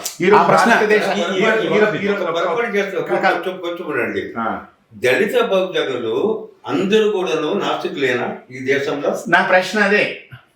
దళిత బౌద్ధులలో ఎన్ని కోట్లాది మంది రాముని పూజిస్తున్నారో మీకు తెలుసా? శ్రీశైలుడు గాని స్వామి గారు ఇంకోటి చెప్తా, దళిత బౌద్ధులకు హిందూ మతానికి ఏమైనా తేడా ఉన్నదా? దళిత బౌద్ధులు హిందువులు గారా, కేవలం క్రిస్టియన్స్, కేవలం దళిత బౌద్ధులు హిందీ దళితులు మీకు కనపడరా? ఈ ప్రశ్న, నా ప్రశ్న ఏంటంటే, మీకు ఇక్కడ ఈ సందర్భం ఇదే కాంటెక్స్ట్ లో చెప్పండి. మీరు మతాన్ని ఇంటి వైపు ఉంచుకొని, నీ ఇంట్లో నీకు 4 గోడల లోపల మతాన్ని, దేవుని నీకు ఏమైనా చేసుకో, అభ్యంతరం లేదు దేశానికి కానీ ప్రజలకు కానీ. స్వామి గారి ప్రశ్న ఎందుకు ప్రోత్సహించి అంతగా దించుకుంటుందంటే, మతం, దేవుడు, ఆ కాన్సెప్ట్స్ వీధిలోకి ప్రవహించకూడదు. వీధిలో ప్రవహించి నీ పక్కనున్న వాడినో, నీ పక్క వీధిలోనో నీకు శత్రువుగా ముద్ర వేయకూడదు, వాడిని ఒంటరివాడిని చేయకూడదు, వాడిని నిస్సహాయాన్ని చేయకూడదు, వాడిని ఎక్కి తొక్కకూడదు. అట్లా అయ్యేదానికి ఆస్కారం ఉందేమో స్వామి వల్ల ఇప్పుడు ఇంతకాలం ఆమేషం కొన్న స్వామి ఈ నవల ద్వారా ఆ ప్రయత్నం చేస్తున్నాడేమో అని అనుమానపడుతున్నారు. ఇట్లాంటి పనులు ఆధునికంగా ఉండాల్సిన అవసరం లేదు. మతం ఇప్పుడు రైటర్ గా ఉన్నాం మనం, తెలుగు సమాజం హిందూ మతం ఒకటే. నా ప్రశ్న కంటిన్యూషన్ ఇది, నా సమాధానము. రైటర్, తెలుగు రైటర్ జనరల్ గా ప్రోగ్రెసివ్ సెక్షన్ సంబంధించినటువంటి అవుట్కమ్ దాని చతురఛాయలో ఉంటాడు. తెలుగు రచయిత ఎవడన్నా సరే, నిజంగా తెలుగు ఎవడన్నా వాడు కొంచెం ప్రోగ్రెసివ్ సెక్షన్ అంత ఇంత మార్క్స్ లైన్ లో ఆలోచించే వైపుగా ఉండే ఒక పెద్ద చిత్రం ఉంటుంది. ఆ హెజమని అంటాడు దాన్ని, ఆ హెజమని కింద ఉంటాడు. లోపల దేవుని నమ్మేవాడు కూడాను అయ్యప్ప స్వామికి మాల వేసే రైతులు చాలా మంది తెలుసు నాకు. అది వాని పర్సనల్ గా తీసుకొని ఇక్కడికి వచ్చిన మాత్రం రాసే కవితం కానీ మాట్లాడే మాట కానీ అట్లా అంటే మనిషి ఆధునిక దాని కండిషన్ ఏంటంటే ఆధునికంగా ఉండాల్సిన అవసరం ఉంది. మతం ఉంటుంది, ఫెడరల్ భావజాలం ఉంటుంది, కంటిన్యూ అవుతుంటారు, కాదని చెప్పట్లేదు. అది ఏ పరిధికి ఉండాలో ఆ పరిధికి ఉంచుకొని జనరల్ పబ్లిక్లోకి మనం ఇవ్వాల్సిన సందేశం ఏంటంటే మనం ప్రోగ్రెస్ వైపు ఉండాల్సింది, ఆధునికులుగా ఉండాలని అవసరం. ఆధునికత లేకుండా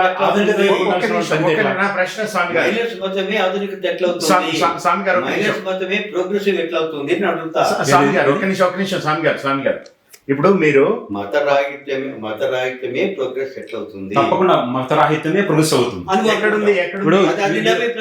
నేనేమంటానంటే యూరోప్ చూడండి, మీరు మనకంతా యూరోపియన్ సంబంధించిన భావజాలం, నేను మాట్లాడుతున్న మాట కానీ నేను వేసిన ప్రస్తుతం నుంచి యూరోపియన్ సంబంధించిన కాన్సెప్ట్ కదా.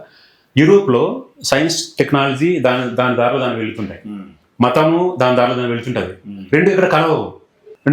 ఈ రోజు నాటో దేశాలు, నా ప్రశ్న మీకు, ఈ రోజు నాటో దేశాలు ఏం చేస్తున్నాయి? ఈ రోజు మన కళ్ళ ముందు ఇప్పుడు జరుగుతున్న ఇరాక్ యుద్ధం కానీ, అంతకుముందు జరిగిన ఆఫ్ఘనిస్తాన్ యుద్ధం కానీ, అంతకుముందు జరిగినది కానీ, ఇప్పుడు ఇజ్రాయెల్, అమెరికా, నాటోలో యూరప్ కూటమి, మీకు తెలుసా ఇంగ్లాండ్, ఇటలీ, ఫ్రాన్సు, జర్మనీ, మీరు చెప్తున్న అభివృద్ధి చెందిన దేశాలు, అక్కడ ఎంత రేషియల్ డిస్క్రిమినేషన్ ఉంది. ఈరోజు మత యుద్ధాలు లేదా క్రూసైడ్స్, ఇస్లాం అండ్ క్రిస్టియానిటీ మధ్య ఎంత తీవ్ర స్థాయిలో ప్రపంచ మానవాళిని సంక్షోభంలో నెట్టే పరిస్థితుల్లో ఈరోజు మనం ఉన్నాం కదా. నావల పరిధిని మీరు ఇంటర్నేషనల్ తీసుకెళ్తున్నారు. మీరు అన్నారు ఆధునిక సమాజం గురించి మీరు మాట్లాడుతున్నారు కాబట్టి నేను సమాజం అక్కడ కూడా చెప్తాను. నిజానికి ఆధునిక సమాజం అనేది అక్కడ కూడా ఉంది.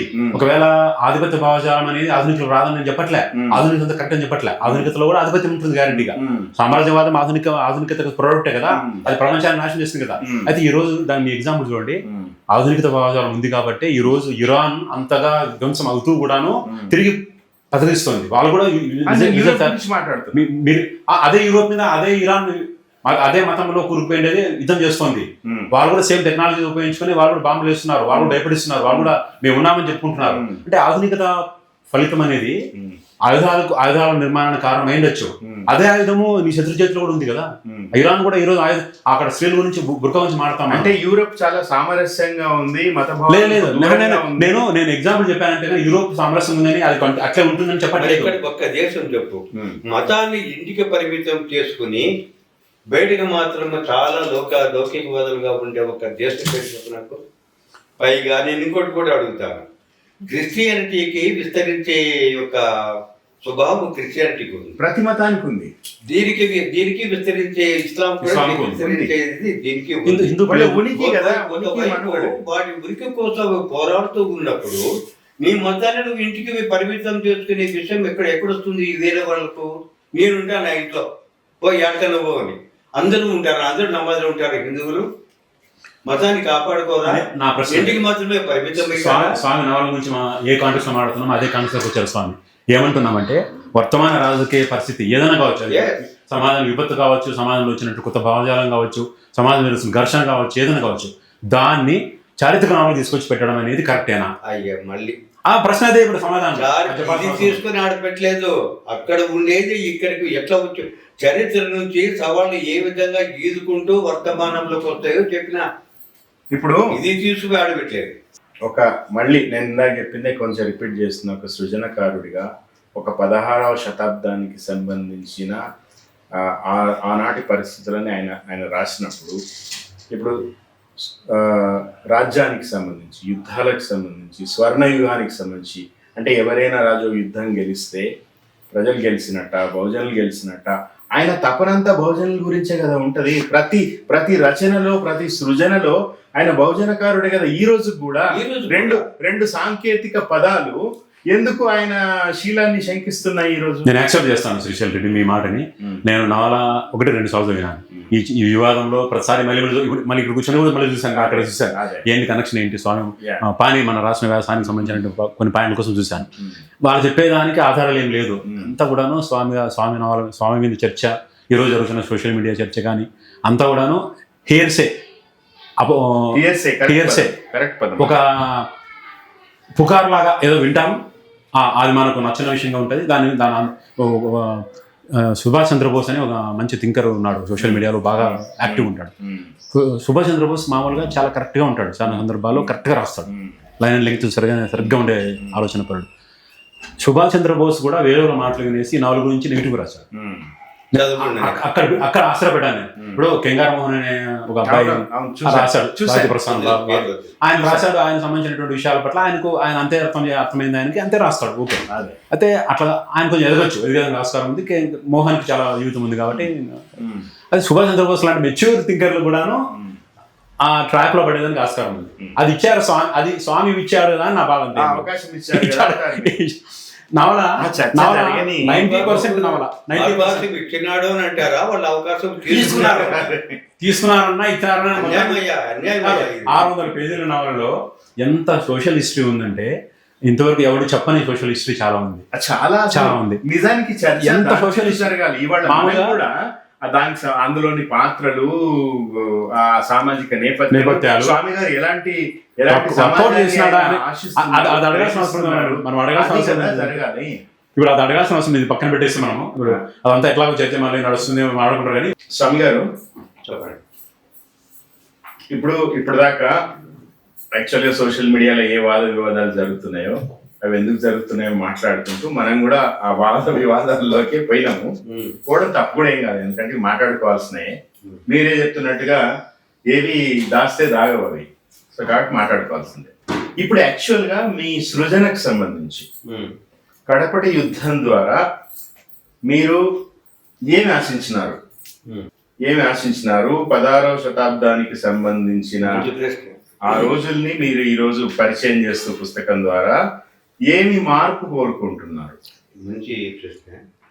నేను వెనకటి బాటలో రాసుకున్నట్టు రైటర్స్ నోట్లో రాసుకున్న ఈ విషయాన్ని చాలా మంది గుర్తించలేరు.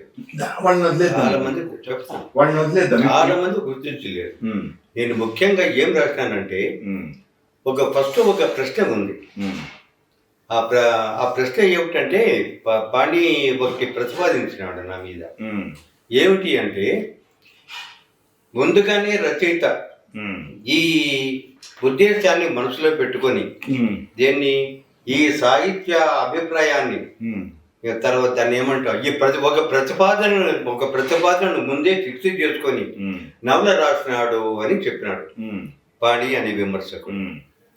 కానీ అట్లా కాదు, అట్లా జరగలేదు.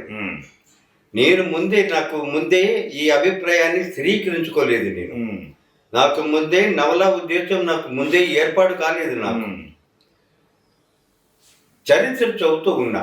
ఒక్కటే నాకు హంపి అంటే కనుక ఆబ్జెక్షన్. హంపి ఆబ్జెక్షన్ కాబట్టి విజయనగర చరిత్ర చదువుతూ ఉన్నప్పుడు మొట్టమొదట కథ పుట్టింది. చరిత్ర నుంచి కథ పుట్టడం అనేది చిన్న విషయం కాదు. దాదాపు 100 ఏళ్ల చరిత్రలో 15 ఏళ్లకు సంబంధించిన కథని నిర్మించుకోవాలంటే దాంట్లో చాలా లింకులు, చాలా ఒక పాత్రకు ఇంటరాక్షన్స్ ఇవన్నీ ఉండాలి. ఆ ఇంటరాక్షన్స్ అన్ని కూడా ఏర్పడిన ఒక కథ నాకు తయారైంది. కృష్ణ, ఫస్ట్ నేను చరిత్ర చదివిన నాకు ఈ అభిప్రాయం నేను వెల్లడించాలా, దాన్ని ఏమంటావు ఈ ప్రతిపాదన చేయాలి ఈ నవల నుంచి అనేది నాకు లేదు. ఓకే, చారిత్రకం రాద్దాం హంపి గురించి అనే దాంతో ప్రారంభించాను. కథ పూర్తిగా చదివిన తర్వాత చరిత్ర చదివిన తర్వాత నాకు నవలా వస్తువు ఏర్పడింది. ఆ నవలా వస్తువు ఎట్లా ఏర్పడిందంటే అలీ రామరాయల కాలంలో అప్పుడు అన్ని కూడా పూర్తిగా ఆ రాయబారులు, తర్వాత అప్పుడు ఉన్న లిఖిత గ్రంథాలు, ఆ రాజులు నవాబుల కింద పనిచేసిన చరిత్రకారులు, ఇవన్నీ ఈ ఎవిడెన్సెస్ అన్ని కూడా ఎక్కువ దొరికినాయి. దాంట్లో ఉన్నదంతా కూడాను నవాబుల మధ్య రాతకోతలు, ప్రత్యుత్తరాలు, అలీ రామరాయలకు సుల్తాన్కు మధ్య రాతకోతలు, ప్రత్యుత్తరాలు, వీటి నిండా కూడాను మతం పరుచుకొని ఉంది, రాజకీయ వ్యూహాలు పరుచుకొని ఉంటాయి. ఈ రాజకీయ వ్యూహాలు, ఈ మతము అంటే మతము శాసించిన యుగం శ్రీకృష్ణదేవరాయల కాలం నాటి దానికంటే మతం శాసించేదండి. అలీ రామరాయల కాలాన్ని మొత్తం ఎక్కువగా శాసించింది. పంచపంచాలు అలీ రామరాయల కాలాన్ని ఎక్కువగా శాసించింది. ఇది మతం గురించి చెప్పడానికి బాగుంటుంది, ఇది ఒక వేదిక అవుతుంది అని కథ అంతా చరిత్ర చదివిన తర్వాత, కథ పుట్టిన తర్వాత దీని మతం మన కాన్సెప్ట్ రాస్తే బాగుంటుంది అని చిట్ట చివర నాకు కథా వస్తువు పుట్టింది. ఆ కథా వస్తువు పుట్టినప్పుడు మరి ఈ కథా వస్తువు అప్ టు డేట్ గా ఆధునికులకి ఏం చెప్తాం మనం ఈ మతం గురించి అని అనుకున్నప్పుడు, మధ్యయుగాలలో ముస్లింలు, మధ్యయుగాలలో క్రిస్టియన్స్, మధ్యయుగాలలో హిందూ, ఈ ముగ్గురి శాస్త్ర గ్రంథాలలోనూ చాలా క్రూరమైన సామాజిక చట్టాలు మనకు కనబడతాయి. హిందువుల మత గ్రంథాలలో అస్పృశ్యత కనబడుతుంది. క్రిస్టియన్ గోవా దాన్ని ఏమంటే ఇంక్విజిషన్ అంటాం కదా, ఆ ఇంక్విజిషన్ కాలంలో నువ్వు ఎంత మందిని క్రిస్టియన్స్ గా మారిస్తే స్వర్గరాజ్యానికి అంత సమీపంగా నువ్వు వెళ్ళిపోతావు అనేది వాళ్ళ స్క్రిప్చర్స్ లో కూడా నోట్ చేయబడింది. అప్పుడు తర్వాత ఇస్లాంకి వస్తే కనుక ఈ తర్వాత ఇది ఉండనే ఉంది, అది జిహాద్ అనే యుద్ధం. ఒక హిందూ రాజు అండు దాన్ని ఏమంటారంటే కాఫీర్, ఒక కాఫీర్ రాజు, అవిశ్వాసి, ఒక కాఫీర్ రాజును ఓడించడానికి 5 మంది ముస్లిం రాజులు కలవల్లా. 5 మంది ముస్లిం రాజులు కలిసి ఆ ఒక్క కాఫీర్ రాజును ఓడగొట్టల్లా అనేది ఒకటి. ఇది జిహాద్ యొక్క మొదటి లక్షణం ఏమిటంటే దాన్ని ప్రకటించాలి. యాక్చువల్గా మేము 5 మందిమి పలానా కాఫీర్ బీచ్కి దండయాత్రకు వస్తున్నామో అని ప్రకటించాల. కానీ అక్కడ ఏం జరిగిందంటే విజయనగర కాలంలో వాళ్ళు ప్రకటించలేదు. ఆ ఒక్క లక్షణమే జిహాద్ నుంచి తప్పైంది. ఇంకన్ని లక్షణాలు ఉన్నాయి. ముస్లిం రాజులందరూ ఐక్యం కావడము అవన్నీ ఉన్నాయి. కానీ ముందుగా ప్రకటించాలి కదా, రే నీ మీదకి వస్తున్నాం రా అంటే ప్రకటించాలి కదా. అది ఒక్కడి తప్పిపోయింది. అది ఒక్కడి ఎందుకు తప్పిపోయింది అంటే గనక ప్రకటిస్తే గనక అలీరామరాయలకు అర్థమైపోతుంది వారిని దొంగ దెబ్బ తీయాలి కాబట్టి ప్రకటించలేదు. దానికి కూడా ఒక కారణం ఉంది. ఈ విధంగా ఉన్నప్పుడు నాకు ఎక్కడ పని పెట్టాము. మీరు ఏమి చెప్పదలుచుకున్నారు బహుజనులకు సంబంధించి ఈ నవల ద్వారా, ఈ సృజన ద్వారా మీరు ఎలాంటి మార్పు కోరుకున్నారు, ఏం చెప్పాలనుకుంటున్నారు ఈ రోజు 21వ చెప్తున్నా. సంస్కరణ అనేది ప్రతి మతంలోనూ ఇట్లా దుష్ట చట్టాలు ఉన్నప్పుడు ప్రతి మతాన్ని కూడా సంస్కరించుకోవాలయ్యా. హిందువులు హిందూ మతాన్ని, ముస్లింలు ముస్లిం మతాన్ని, క్రిస్టియన్లు క్రిస్టియన్ మతాన్ని ఈ ఆధునిక కాలంలో కూడా సంస్కరించుకోకపోతే మనం ఎంత ఆదిమ మతాలు అవుతాయి, ఆదిమ మనుషులు అవుతాం మనము అని చెప్పడానికి ఒక సంస్కరణ ప్రతిపాదించినాడు. ప్రతి ఒక్క మతము ప్రతి ఒక్క మతాన్ని డెమోక్రటైజ్ చేసుకోవాలి. ఈ రోజు తిరుమలలో లార్డ్ వెంకటేశ్వరకి వాడు బట్టలు కుడతాడు సాలేవాడు. వాడిని ఎందుకు నువ్వు టీటీడీకి వాడిని ఎందుకు చైర్మన్ చేయకూడదు అని అడిగాడు. తలవారి నీలాలు ఒక మంగళాన్ని కొరుకుతాడు, ఎందుకు ఆ మంగళాన్ని నువ్వు టీటీడీకి చైర్మన్ చేయబోని అడుగుతాను నేను. మతం డెమోక్రటైజ్ కావడం అంటే అది. ఈ విధంగా అన్ని మతాలు డెమోక్రటైజ్ కావాలా. అన్ని మతాలలో ఉన్న ఈ ఉచ్చనిచాలు, ఈ దుష్టమైన ఉంటాయి, కరుడు కట్టిన ఆచారాలు ఉంటాయి కదా, ఆ కరుడు కట్టిన ఆచారాలన్నీ కూడాను అన్ని మతాల్లోనూ పోవాల. అనే దాన్ని నేను చెప్పడానికి మాత్రమే వర్తమానానికి లింక్గా మధ్యయుగాల నాటి చరిత్రను రాసింది. అందుకే నా ముందు మాటలో కూడా అదే ఉంటాడు. ఇప్పుడు ఇస్లాం కానీ, క్రిస్టియానిటీ కానీ, హిందుత్వం కానీ ఆయా మతాల్లో ఉండే బహుజనులకు వాళ్ళ జీవితాలని ఎట్లాంటి మార్పు వాళ్ళ జీవితాల్లో తేవడం లేదు. ఇవి ఎంతసేపు ఆ పై లేయర్లో హిందుత్వలో కానీ, ఇస్లాంలో కానీ, క్రిస్టియానిటీలో కానీ ఉండే అధికార శిబిరాలకు సంబంధించి వాళ్ళకి మాత్రమే ప్రయోజనం అవుతుంది. ఇప్పుడు రాజ్యం ఎవరి చేతిలో ఉంది, స్వర్ణయుగం అంటే ఎవరికి స్వర్ణయుగం వచ్చింది, ఇట్లాంటి చర్చలు చేయడం ద్వారా బహుజన సంస్కృతులు, ఇస్లాంలో ఉన్న బహుజనులు, క్రిస్టియన్స్లో ఉన్న బహుజనులు, అణగారిన వర్గాలు, పేదలు, అణచివేతకు గురవుతున్నవారు, 3 మతాలలో ఉన్నవాళ్ళు, వాళ్ళు సంస్కరింపబడాలంటే ముందు వాళ్ళ మతాన్ని వాళ్ళు సంస్కరించుకోవాలి అనేది నాకు అర్థమైంది. నేను చదివిన, నాకు అర్థమైంది అది. ఇప్పుడు మీరు చెప్తున్నది కూడా అదే. అయితే కృష్ణ గారు, ఈ సాంకేతిక 2 పదాలు ఆది హిందూ అండ్ జిహాద్ని పక్కన పెట్టేసేస్తే స్వామి గారి ఏదైతే లక్ష్యం ఉందో, బహుజన సంస్కృతులు వర్ధిల్లాలి, బహుజన జీవితాలు బాగుండాలి, ఆధిపత్యాలు తగ్గాలి, అన్ని మతాల్లో కూడా ఈ అన్ని మతాలు సంస్కరింపబడాలి అని ఆయన ఏదైతే ఒక లక్ష్యం పెట్టుకున్నాడో దాని పట్ల ఈ విమర్శకులకున్న అభ్యంతరాలు ఏంటి? నాకు తెలిసి విమర్శకులు ఈ పరిధిలోకి రావట్లేదు. స్వామి ఇంత మాట్లాడినా కూడాను స్వామి చివరిలో ప్రతిపాదన లాస్ట్ పేర కూడా దక్కన్ మానవుడు ఒకడు కావాలా అని అంటాడు. దక్కన్ మానవుడు ఎవడు? దక్కన్ మానవుడు అంటే తెలంగాణ మానవుడు అనుకున్నాం ఒక ఎగ్జాంపుల్ కి. తెలంగాణ ఈ రోజు కురవళ్ళు లేదా గోల్కొండలో ముస్లింస్ ఏమైనా సరే పక్క పక్కన అలాగే బలా తీసుకుని బతుకుతున్నారు. పక్క పక్కన పిర్ల పండుగ చేస్తే అంతా బీసీలే ఉంటారు పిర్ల పండుగ. అలాంటి సంస్కృతి కావాలని కోరుకున్నాడు. ఆ పదం కూడా కనీసం ఇన్ని ఆరోపణలు చేసిన తర్వాత, ఇన్ని విమర్శ చేసిన తర్వాత ఒక వాక్యం రాయాలి. విమర్శ అంటే ఏంటి? రెండింటినీ చూడాలి కదా. దక్కన్ మానవుని కోరుకుంటున్నాడు స్వామి అనే వాక్యం ఎవరు రాయరు. అది స్వామి ఇంత మాట్లాడినా కూడాను ఆ అంతిమ ప్రతిపాదన నాకు తెలిసి ఒక రాముని తీసుకొస్తే కూడాను ప్రతిపాదన చేసిన దక్కన్ మానవుని ప్రతిపాదన చేశాడు. దక్కనీయ సంస్కృతి కావాలని అంటున్నాడు. దక్కనీయ సంస్కృతి అంటే అలాగే బలాయ సంస్కృతి, హైదరాబాద్ సంస్కృతి ఏమి దాన్ని కలిసి బతకడం చెప్తున్నాడు. అది అది అది అందుకోలేకపోతున్నారు అనేది ప్రశ్న ఒకటి. ఎందుకు అందుకోలేకపోతున్నారు విమర్శకులు? ఎందుకు చూడలేకపోతున్నారు?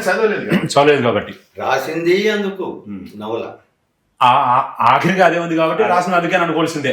మధ్యలో ఇంక వేరే విషయాలు నమ్ముదాం మనం.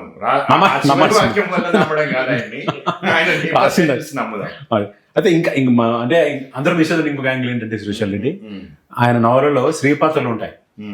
ఎంత వైబ్రెంట్ శ్రీపాత్రలు ఉంటాయంటే ఆ యక్షిని పేరుతో కానీ, రంజని పేరుతో కానీ, భాగమతి పేరుతో కానీ, చివరికి అలేరామరాయల పేరుతో తిరుమలాంబ అనే ఆమెతో డిస్కోర్స్, తిరుమలాంబాను అలేరామరాయలు డిస్కోర్స్ చేస్తారు, సాహిత్య డిస్కోర్స్ చేస్తారు అన్నమయ్య గురించి.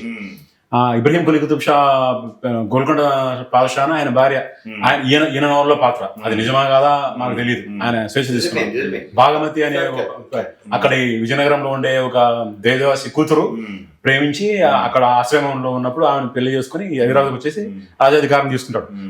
ఆమెతో డిస్కస్ చేస్తాడు కల్చరల్ ఇష్యూస్, సామాజిక అంశాలన్నీ కూడా. అలాంటి డిస్కస్ చేసే అంశాలు. ఆ తర్వాత యక్షిణి ఒక వేసి ఉంటది. ఆమెకిను అతని ఇంకో పాత్ర ఈ దీంట్లో రెండుకతుల రామదాస్ కు మనవని హంపన్న అని ఉన్నాడు, అతనికి ప్రేయసి ఆమె.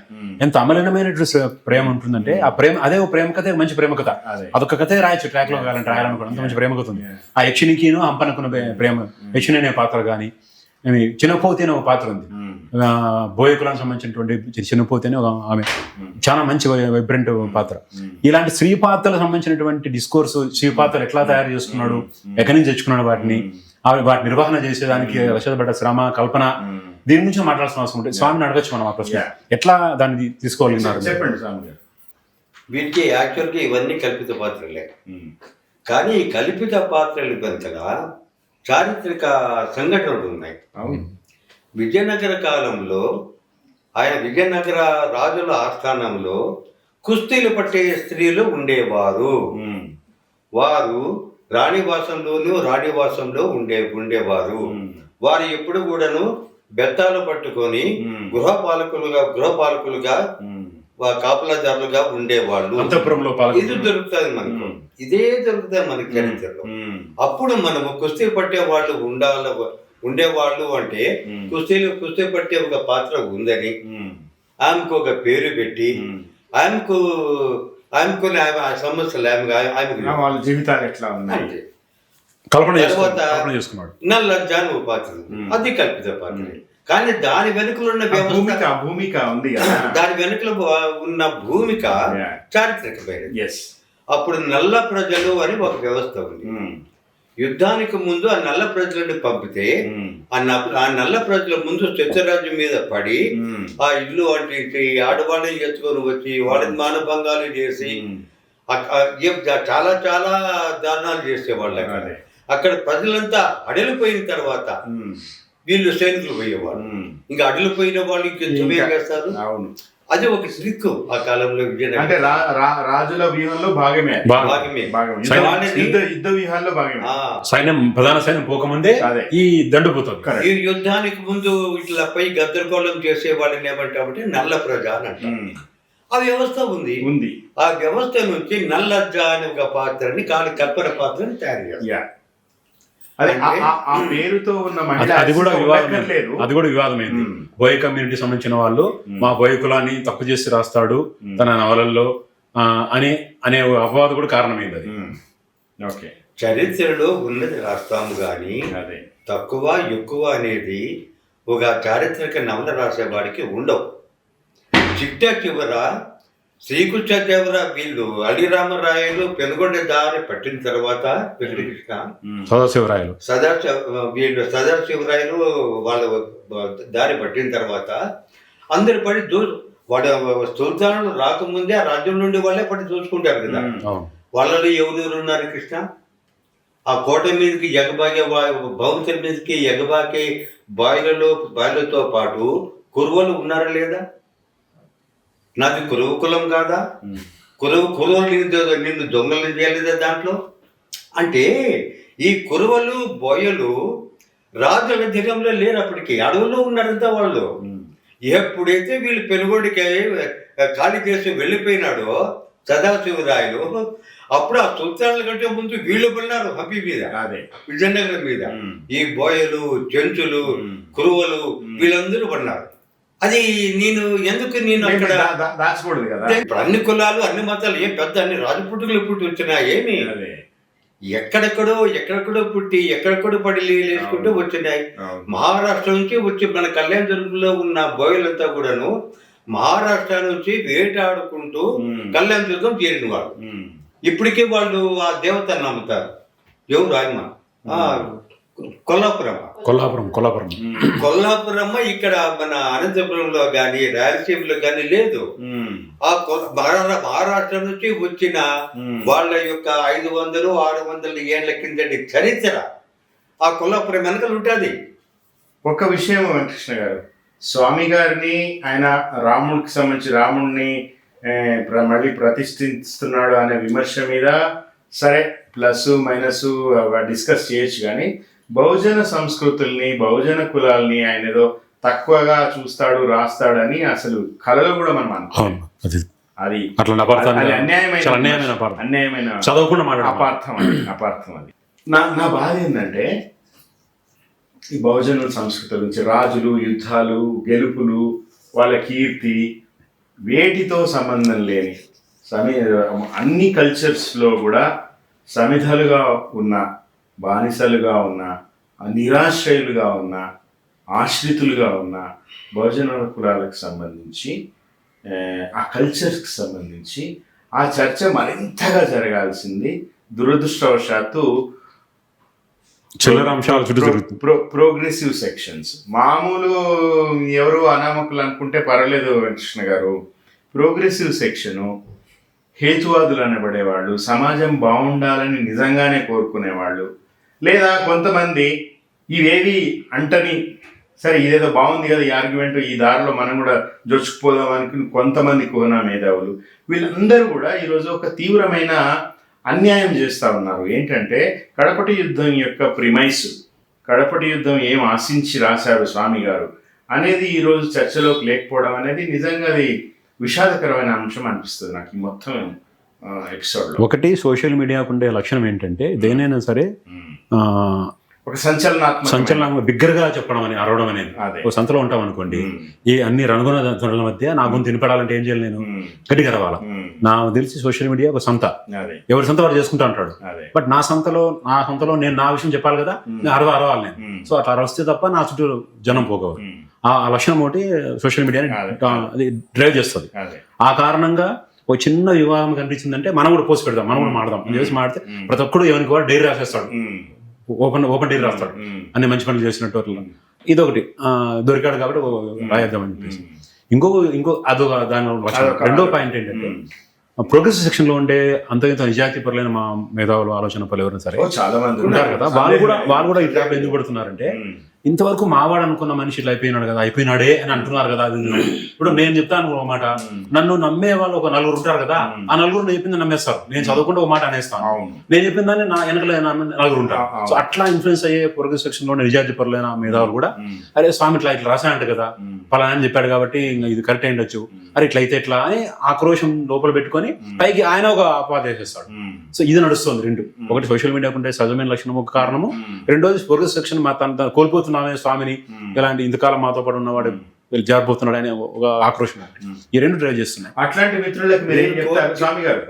అట్లాంటి మిత్రులకి, జెన్యూన్ గా మీ అభిమానులకి, మిమ్మల్ని సొంతం చేసుకున్న వాళ్ళకి, ఈరోజు కాస్త నిరాశపడ్డ వాళ్ళకి మీరు ఏం చెప్తారు? వాళ్ళ అభిమానానికి నిజంగా నేను కృతజ్ఞుని, ఇంతవరకు నన్ను ప్రేమించినందుకు. కాకపోతే నేను చెప్పేది ఏమిటంటే, నేను ముందు నుంచి కూడాను ఆధ్యాత్మికుణ్ణి, అందులో హైందవ ఆధ్యాత్మికుణ్ణి. నేను ముందు నుంచి కూడాను దళిత బహుజన అభిమానిని. ఈ రెండు కూడా ప్యారలల్ గా నాకు చిన్నప్పటి నుంచి ఉన్నాయి. చిన్నప్పటి నుంచి బహుశా 90 నుంచి ఉండే, నాకు దాకా ఉంటాయి, 90 నుంచి ఉండే. నేను బయటికి నేను ప్రదర్శించిందంతా కూడాను దళిత బహుజన వాదమే ప్రదర్శించినాను, కానీ నా ఆధ్యాత్మికతను ఎప్పుడు ఎక్కువగా ఎవరికి ప్రదర్శించకపోయి ఉండవచ్చు. అడపా దడప కృష్ణ చెప్పినట్లు అడపా దడప నవల్లోనూ కథల్లోనూ రాసి ఉంటాను, కానీ పూర్తిగా నేను 70%, 80%, 90% నేను ప్రదర్శించి ఉండకపో. నేను ప్రదర్శించినంత మాత్రాన, నేను రాయకపోయినంత మాత్రాన నేను ఆధ్యాత్మికుని కాకుండా పోలేదు. నేను ఎంత ఆధ్యాత్మికున్నో అంత దళిత బహుజనవాదిని, నేను ఎంత దళిత బహుజనవాదినో అంత ఆధ్యాత్మికుడిని. ఈ రోజు నేను నమ్మేది ఒకటే, దళిత బహుజనులు కూడా ఒక మతం ఉందని, దళిత బహుజనుల్లో చాలా మంది హిందూ మతస్థులని, దళిత బహుజనుల్లో చాలా మంది రాముణ్ణి, కృష్ణుణ్ణి కొలిచేవారని, హిందూ మతము దళిత బహుజన కాన్సెప్ట్ కు వ్యతిరేకం కావలసిన అవసరం లేదని. హిందూ మతం అనే అంటే బ్రాహ్మణిక మతం వదిలేసాయి, నేను శూద్ర హిందూ మతం అంట. ఒక శూద్ర హిందూ మతం మనం ఒక మోల్డ్ చేసుకుంటే హిందూ మతాన్ని, ఒక శూద్ర హిందూ మతము ఈ దేశంలో బ్రాహ్మణీయ హైందవ స్థానంలో ఒక శూద్ర హైందవం రావాల్సిన అవసరం చాలా చాలా ఉన్నది. అది తప్పనిసరిగా ఈ దేశపు నాగరికత, కల్చరు, మతము తెలిసిన రచయితలతోనే అది సాధ్యపడుతుంది, కానీ నాస్తికులతోనూ, హేతువాదులతోనూ, కమ్యూనిస్టులతోనూ, సంస్కృతికి దూరం. ఈ సెక్షన్స్ అని ట్రిక్ ఏమిటంటే, ఈ ముగ్గురు కూడాను మతానికి దూరమైనప్పుడు సంస్కృతికి దూరం అవుతారు. That is the tragedy. వీళ్ళు ముగ్గురు మతానికి దూరమైనప్పుడు ఆటోమేటిక్ గా కల్చర్ కూడా దూరమవుతారు. కాబట్టి ఈ సంస్కృతి నుంచి వెలుపల ఉన్న వాళ్ళు కానీ ఈ శూద్ర హైందవంలో పనిచేయడానికి వాళ్ళకి అంత క్వాలిఫై కాలేరేమో అని నా ఇంట్రెస్ట్ కూడా ఉండదు, వాళ్ళకి ఇంట్రెస్ట్ కూడా ఉండకపోవచ్చు. కాబట్టి దళిత బహుజన కాన్సెప్ట్లో ఉన్న హైందవులని, హైందవంలో ఉన్న దళిత బహుజనులని కూడగట్టి సమైక్యపరిచి వాళ్ళు హైందవము అనే ఒక తాడి మీదకి, ఒక సుహృద్భావ వాతావరణంలోనికి అన్ని కులాలని, అన్ని మతాలని తీసుకురావాలా అనేది నా అభిప్రాయం. ఇప్పుడు ఇస్లాంలోను, క్రిస్టియానిటీలోను ఉన్న భారత దళిత బహుజనులు ఏం చేయాలి? నేను చెప్పేది అదే. సనాతన ధర్మం అనేది ఒకటి ఉంది. ఏ విచిత్రం ఏమిటంటే ఏ పీఠాధిపతి కూడా ఈ మాట ఇంతవరకు చెప్పడానికి దాంట్లో ఉన్న రహస్యం ఏమిటంటే సనా అంటే కాలాతీత సత్యము అని అర్థం. సన అంటే ధర్మము అంటే మతము అని అర్థం. సన అంటే కాలాతీత సత్యానికి చేరుకునే మార్గం చూపేది ధర్మము, మతం.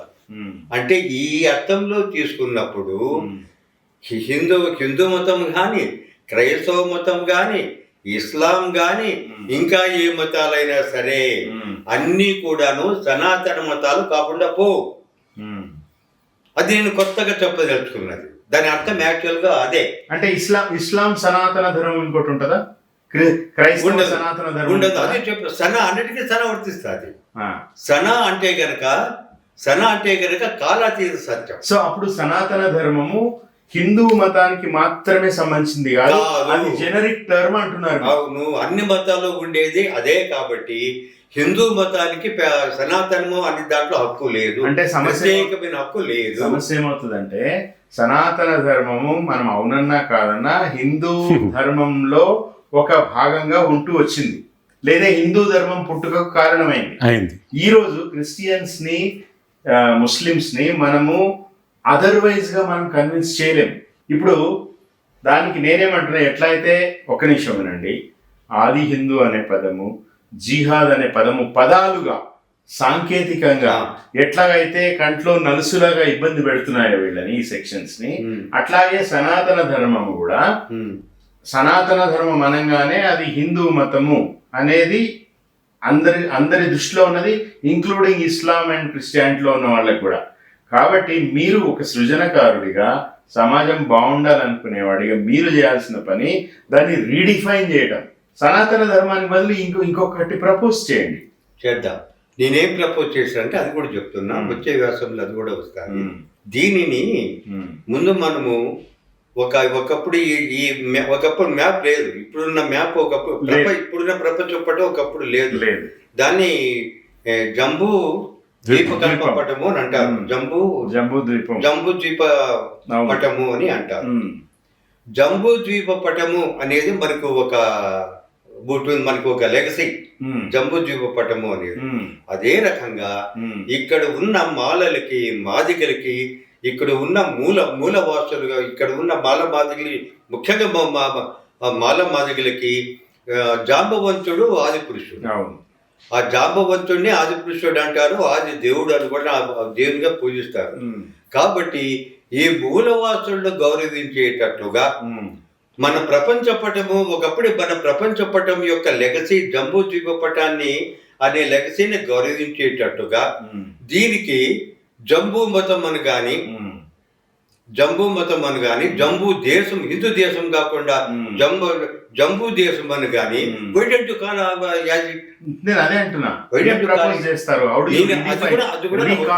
అది నా ప్రతిపాదన. చాలా కులాలు, వెంకటకృష్ణ గారు, ఈరోజు చాలా కులాలు, ముఖ్యంగా ఎంబీసీ కులాలు, చాలా అవమానకర తిట్టులుగా భావించబడుతున్న కులాలు, వాటి నుంచి విముక్తం చేయాలి వాళ్ళని చెప్పి కొత్త పేర్లు పెడుతున్నారు కదా. ఇప్పుడు దూదేకుల వాళ్ళని వంశరాజులని, మొన్నే పిచ్చకుంట్ల వాళ్ళకి కొత్త పదం మీద పెట్టినారు కదా. ఇది ఈ రీడిఫైనింగ్, రీకాయినింగ్ అనేది అన్ని చోట్ల ఎందుకు చేయకూడదు? హిందూ అనేది మనం పెట్టుకునే పేరు కాదు, విద్యాశాస్త్రులు పెట్టిన పేరు బాగా తెలుసు మనకి. వాడు గ్రీకు నుంచి వచ్చిన ఎవరు మొట్టమొదటి మనల్ని ఇండస్ అని ఏదో అంటే మనల్ని, ఆ తర్వాత మన మీదకి దాడి చేసిన క్రిస్టియన్స్, తర్వాత ముస్లింలు, మనల్ని హిందువులు అని అనరి మనం పెట్టుకునే పేరు. 1935 బ్రిటిష్ గెజెట్ లో మొట్టమొదటిసారి క్యాస్ట్ హిందూస్ అనే పదం వాడారు. అప్పటికి ముందు లేదు, అది హిందూ అనే పదమే లేదు. 1935 బ్రిటిష్ గెజెట్ లో మొట్టమొదటిసారి క్యాస్ట్ హిందూస్ అన్నారు. అంతకు ముందు లేదు అది. అంబేద్కర్ ఎప్పుడు దళిత్ అని అనలేదు. ఆ తర్వాత దళిత్, ఎస్సీ ఎస్టీ అనేది ఆయన schedule caste and schedule tribes అని కాయిన్ చేసి అందరినీ ఒక గొడుగు కిందకి తీసుకొచ్చినాడు ఆయన. అట్లా ఈ రోజుకి నేనేమంటున్నాప్ప, సనాతన ధర్మానికి గనక మీరు చెబుతున్న డెఫినిషన్, మీరు చెప్తున్న విలువలు ఉంటే గనక, నేను కొంచెం తీవ్రమైన స్టేట్మెంట్ ఇస్తున్నా ప్రేక్షకులారా. ఈరోజు సనాతన ధర్మాన్ని, ఆ పదబంధాన్ని, ఆ భావజాలాన్ని హిందుత్వ నుంచి వేరు చేయాలని నేను అంటున్నా. వేరు చేయడమే కాకుండా అన్ని మతాలకు అప్లై చేయాలి. హిందూ మతంతో పాటు అన్ని మతాలకి సనాతన ధర్మంలో హక్కు ఉన్నది. హిందూ మతానికి మాత్రమే సనాతన ధర్మంలో పేటెంట్ హక్కులు లేవుగాక లేవు. అన్ని మతాలు కూడా సనాతన ధర్మానికి శాఖలే. ఒకే తల్లికి. అప్పుడు ఏమైందంటే సమస్య అండి, అప్పుడు ఏమైందంటే స్వామి గారు ఒక హిడెన్ ఎజెండా పెట్టుకుని సనాతన ధర్మంలోకి అందరినీ లాగుతున్నాడు అంటారు. కాబట్టి లెట్స్ రీడిఫైన్ అంటున్నాను. సనాతన ధర్మం మీరు అవునన్నా కాదన్నా ఈరోజు భారతదేశంలో అది హిందూ ధారలోనే ఉంది. దాన్ని మీరు సనాతన ధర్మం అందరికీ, ఇస్లాంకి, క్రిస్టియానిటీకి సనాతన ధర్మం ఒకటే అందరికీ అని అంటే అది దాని రూపము సారము మారితే తప్ప యాక్సెప్టెన్స్ రాదప్ప. మీరేమంటారు? నేను చెప్తాను, సనాతన ధర్మానికి ఇస్లాంలో ఒక పేరు పెట్టుకున్నారు, అది గుర్తు లేదు నాకు ఇప్పుడు.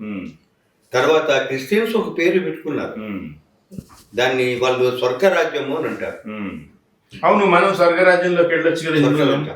చెప్తున్నా, స్వర్గరాజ్యము అంటారు. మనం ఏమంటాము? మోక్షము అని అంటాం. ముస్లింలు కూడా ఏదో పెట్టుకున్నారు. అంటే ఒక కామన్ అర్థమైతే కామన్ గా ఉంది అందరిలోనూ, పదాలు వేరు వేరుగా ఉన్నాయి. ఈ పదాలు వేరు వేరుగా ఉన్నప్పుడు కూడాను ఈ పదాల యొక్క అర్థాలన్నీ కూడాను సనా అనే అర్థానికి ఈక్వల్. కరెక్టే. అప్పుడు ఏమైందంటే మనం ముగ్గురము సమానమే, కొంచెం ఎక్కువ సమానం అన్నట్టుంటారు. మీరు మాట్లాడే మాటలు అన్నీ కూడాను ఓకే చివరికి ఎక్కడ దారి తీస్తాయంటే మహాప్రవాహం ఒకటి పోతుంటుంది. ఆ మహాప్రవాహము ఈ రోజున పొలిటికల్ మహాప్రవాహం. ఎవరి కోసమో రాజాది కోరం, ఒక పెద్ద ఇంటి కోసం హిందువులు మేము, మా ప్రపంచంలోనే మేమే ఉండేది, వేరే దేశంలో ఎవరు లేరు, వీళ్ళు మా ఇంటి కోసం మేము కొట్లాడుతున్నాం, మా ఇంటి మాకు కావాల్సిన అవసరం లేదా అనే ఒక పెద్ద యుద్ధం నడుస్తుంది. ఆ యుద్ధంలో సహజంగా కలుస్తాయి. అంచుల్లో పిల్లోని మాదిరిగా కిరీతులు కొట్టే స్వామి లాంటి వాళ్ళు, అమాయకంగా కిరీతులు కొట్టే స్వామి లాంటి వాళ్ళు మునిగి గలంతైపోతారు, కొట్టుకుపోతారు. ఇప్పుడు ఈ రోజు సనాతనాన్ని నేను రిపీట్ చేస్తాను, ఆ ప్రకారం ఉందామని అంటే చివరికి ఈ నవల్లో చదివిండే ఈయన వెంబడి ఉండే దళిత బహుజనవాదులే రారు మొదటి పని. ఎందుకంటే ఆ దళిత బహుజనవాదుల మెజారిటీ సెక్షన్ క్రిస్టియానిటీతో ఉంటారు కాబట్టి రారు దీంట్లోకి. సో ఆయన పర్పస్ ఎట్లాగో నెరవేరుతుంది. నేను టెక్నికల్ గా అడుగుతున్నా, టెక్నికల్ కూడా సాధ్యం కాదు సార్. భారతదేశంలో ఈరోజు సాంకేతికంగా జనాభా లెక్కల పరంగా ఈరోజు దళిత బహుజనులు ఎక్కువ క్రిస్టియానిటీలో ఉన్నారా? క్రిస్టియానిటీలో ఉన్నారు. అంటే క్రిస్టియన్ మతాన్ని వాళ్ళు ఒకటి ఇంకో కొత్త విషయం వస్తుంది. ఇప్పుడు క్రిస్టియన్గా మారడం అనేది బాప్టిజం తీసుకొని పవిత్ర స్నానం చేసి మునిగి తలకలేసిన తర్వాత మాత్రమే ఆ బైబిల్ చర్చిలో నేమ్ ఇంక్లూడ్ చేసుకుంటేనే. అయితే అట్లా చేసుకోకుండా, టెక్నికల్గా అట్లా చేసుకోకుండా నేను విశ్వాసంతో క్రిస్టియన్గా ఉంటాను అంతే. నా విశ్వాసానికి నేను ప్రత్యేకంగా ఏమి ధార ఏమి వేసుకోకుండా నేను క్రిస్టియన్ ఉంటాను అంటున్నారు వాళ్ళు. ఈ రోజు సుప్రీంకోర్టులో వచ్చింది. దానికి వచ్చే కౌంటర్ ఏంటంటే నేను బాప్టిజం తీసుకోలేదు, బట్ నా పేరు మోసెస్ అయ్యిండొచ్చు. అయితే నేను బాప్టిజం తీసుకోలేదు, నేను క్రిస్టియన్ నమ్ముతాను, విశ్వాసాన్ని. ఈ దేశంలో రాజ్యాంగం ప్రకారం దేనే నమ్ముతాను, నేను హిందువునే, ఈ దేశస్తుని నేను. హిందువుని కూడా అంటారు కావాలి, క్లియర్ అంటాడు నేను హిందువునే. నా పేరు నా ఆలోచన వాళ్ళకి నమ్మితే అభిమానం ఉండొచ్చు అంతే అని అంటున్నారు. అదే టెక్నికల్ గా అదే నిలబడుతుంది రేపొద్దున. సో నువ్వు సనాతన రమ్మంటే ఎట్లా వస్తాడు? రాడు. తర్వాత ఇదంతా మొత్తం ఈ ప్రాసెస్ అంతా జరుగుతుంది అనుకున్నాం. ఒకవేళ అందరూ కూడా యాక్సెప్ట్ చేసి వాళ్ళు వస్తారనుకున్నాం స్వామి బడి. చివరికి ఏమవుతుందండి? ఏం సనాతనం అంటే ఏమి? సనాతనమైన ధర్మము ఏదో పాత కాలపు ఒక కాలపు అందులో ఉండే కాలం. దేశాలు ప్రపంచాలు ఎంత వద్దనుకున్నప్పటికీ ఆధునిక వైపు వెళ్ళిపోతుంటే ఈ రోజు ఈయన వేసుకున్న బట్టలు, ఈయన వాడే గ్లాసెస్, ఈయన కుర్చీ, ఈయన వాడే సెల్ ఫోను, ఈ వాతావరణం అంతా ఆధునిక వాతావరణము, సైన్స్ ఇచ్చినటువంటి వాతావరణము, సైన్స్ ఇచ్చిన భిక్ష, దాని మధ్యలో కూర్చొనేసి నేను సనాతనమైన భావాలు చెప్తానంటే ఏంటి అసలు? ఎందుకు ఈ డైకాటమీ ఎందుకు, ఈ ఆత్మవంచన ఎందుకు అని నేను అడుగుతాను. నేను కాకున్నప్పటికీ నా లాంటి కావచ్చు. ఆ సనాతన నీ చుట్టూనేమో ఆధునికత ఉంది, ముందుకెళ్లే వ్యవహారం ఉంది, అభివృద్ధికి వ్యతిరేకంగా సనాతన అంటే వినుకోకుండా చాలా మాట్లాడతారు. చాలా వినే మాట్లాడుతున్నాను. ఏమంటే ఒకవేళ అదే అనుకున్నప్పుడు కూడాను, అంటే అందరము సమానమే, ఒక భావజాలం ప్రకారం అందరం కలిసి ఉందాము, ఆ మతం పరుగు కల్చర్ పరుగు మాత్రమే దాన్ని ఉంచుకుందాము, మిగతా విషయాలన్నీ ఆధునికత వెళ్దాం అంటారు కదా. అదే అంటారు స్వామి. అదే నిజాయితీగా ఆయన అమాయకత్వంతో అదే ఆయన ఆచరించవచ్చు. ఇలాంటి వాళ్ళు అట్లే ఉంటారు. ఒక పార్ట్ మాత్రమే అక్కడ పెట్టుకుని మిగతా పార్ట్ అంతా ఆధునికత ఉందాం అంటారు. అయితే అది కూడా ఏమవుతుంది తెలుసు, ఈ రోజు మహాప్రవాహం, ఒక సంఘ శక్తుల ప్రవాహం నడుస్తూ పోతుంది కదా, వాళ్ళకు రాజకీయంగా ఉపయోగపడతారు అంతే. ఆ పార్ట్ మాత్రమే ఉపయోగించుకుని రాజకీయంగా వాళ్ళు బలపడతారు, వాళ్ళ ఆధిపత్యం, వాళ్ళ సంబంధించిన ధారణ నడుస్తూ వెళ్ళిపోతుంది, వాళ్ళ కాలు కింద తొక్కుని వెళ్ళిపోతారు. ఇట్లాంటి ప్రమాదాన్ని ఊహించలేదా? ఎందుకు ఊహించలేదు? మన చరిత్ర చదువుకోలేదా? సో దానికి ఈ దేశంలో ఎట్లా సిద్ధమవుతారు? ఈ దేశంలో కబీర్ పుట్టినాడు. కబీర్ ఏం చెప్పినాడో మీకు తెలుసు. ఏమి ఈ దేశంలో తర్వాత నానక్ పుట్టినాడు. నానక్ ఏం చెప్పినాడో మీకు తెలుసు, మతాలకు అతీతంగా. ఈ దేశంలో వాడెవరు, తుకారాం పుట్టినాడు. తుకారాము ఏం చెప్పినాడో మనకు తెలుసు. అంటే రవిదాస్ ఉన్నాడు. రవిదాస్ ఏం చెప్పినాడో మీకు తెలుసు. అంటే చరిత్రలో చాలా కాలం నుంచి ప్రయత్నాలు సాగుతూనే ఉన్నాయి. అంత మాత్రం చేత ప్రపంచం మారిపోలేదని నాకు కూడా తెలుసు.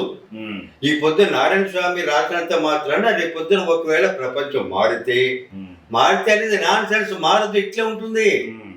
రేపు పొద్దున కూడా వెంకటకృష్ణులు ఇట్లా కూర్చొని ఉంటారు కుర్చీలో. ఇట్లే వాళ్ళు సనాన్ని అర్థం చేసుకోకుండా మాట్లాడతారు. సనా అంటే విను, చెప్తాను. మీ సనాతో ఏమి వాళ్ళకు సాన దొరుకుతుంది, వాళ్ళకి సాన అరే సత్యం చెప్తున్నా నేను. మీరు భ్రమలో ఉన్నారు. మీరు ఒక కళాకారుడు, మీరు చెప్పారు, మీరు ఇద్దరు కదా, మీరు ఇంతకుముందు అదే నమ్ముతాను నేను కూడా. అనాది భావజాలం అంటే ఏదో ఒకటి. అదే అనాది అంటే నువ్వు పాతది కాలాతీతమైందంటే అది కూడా నేను యాక్సెప్ట్ చేస్తాను. నాకేం ప్రాబ్లం లేదు దాంతో.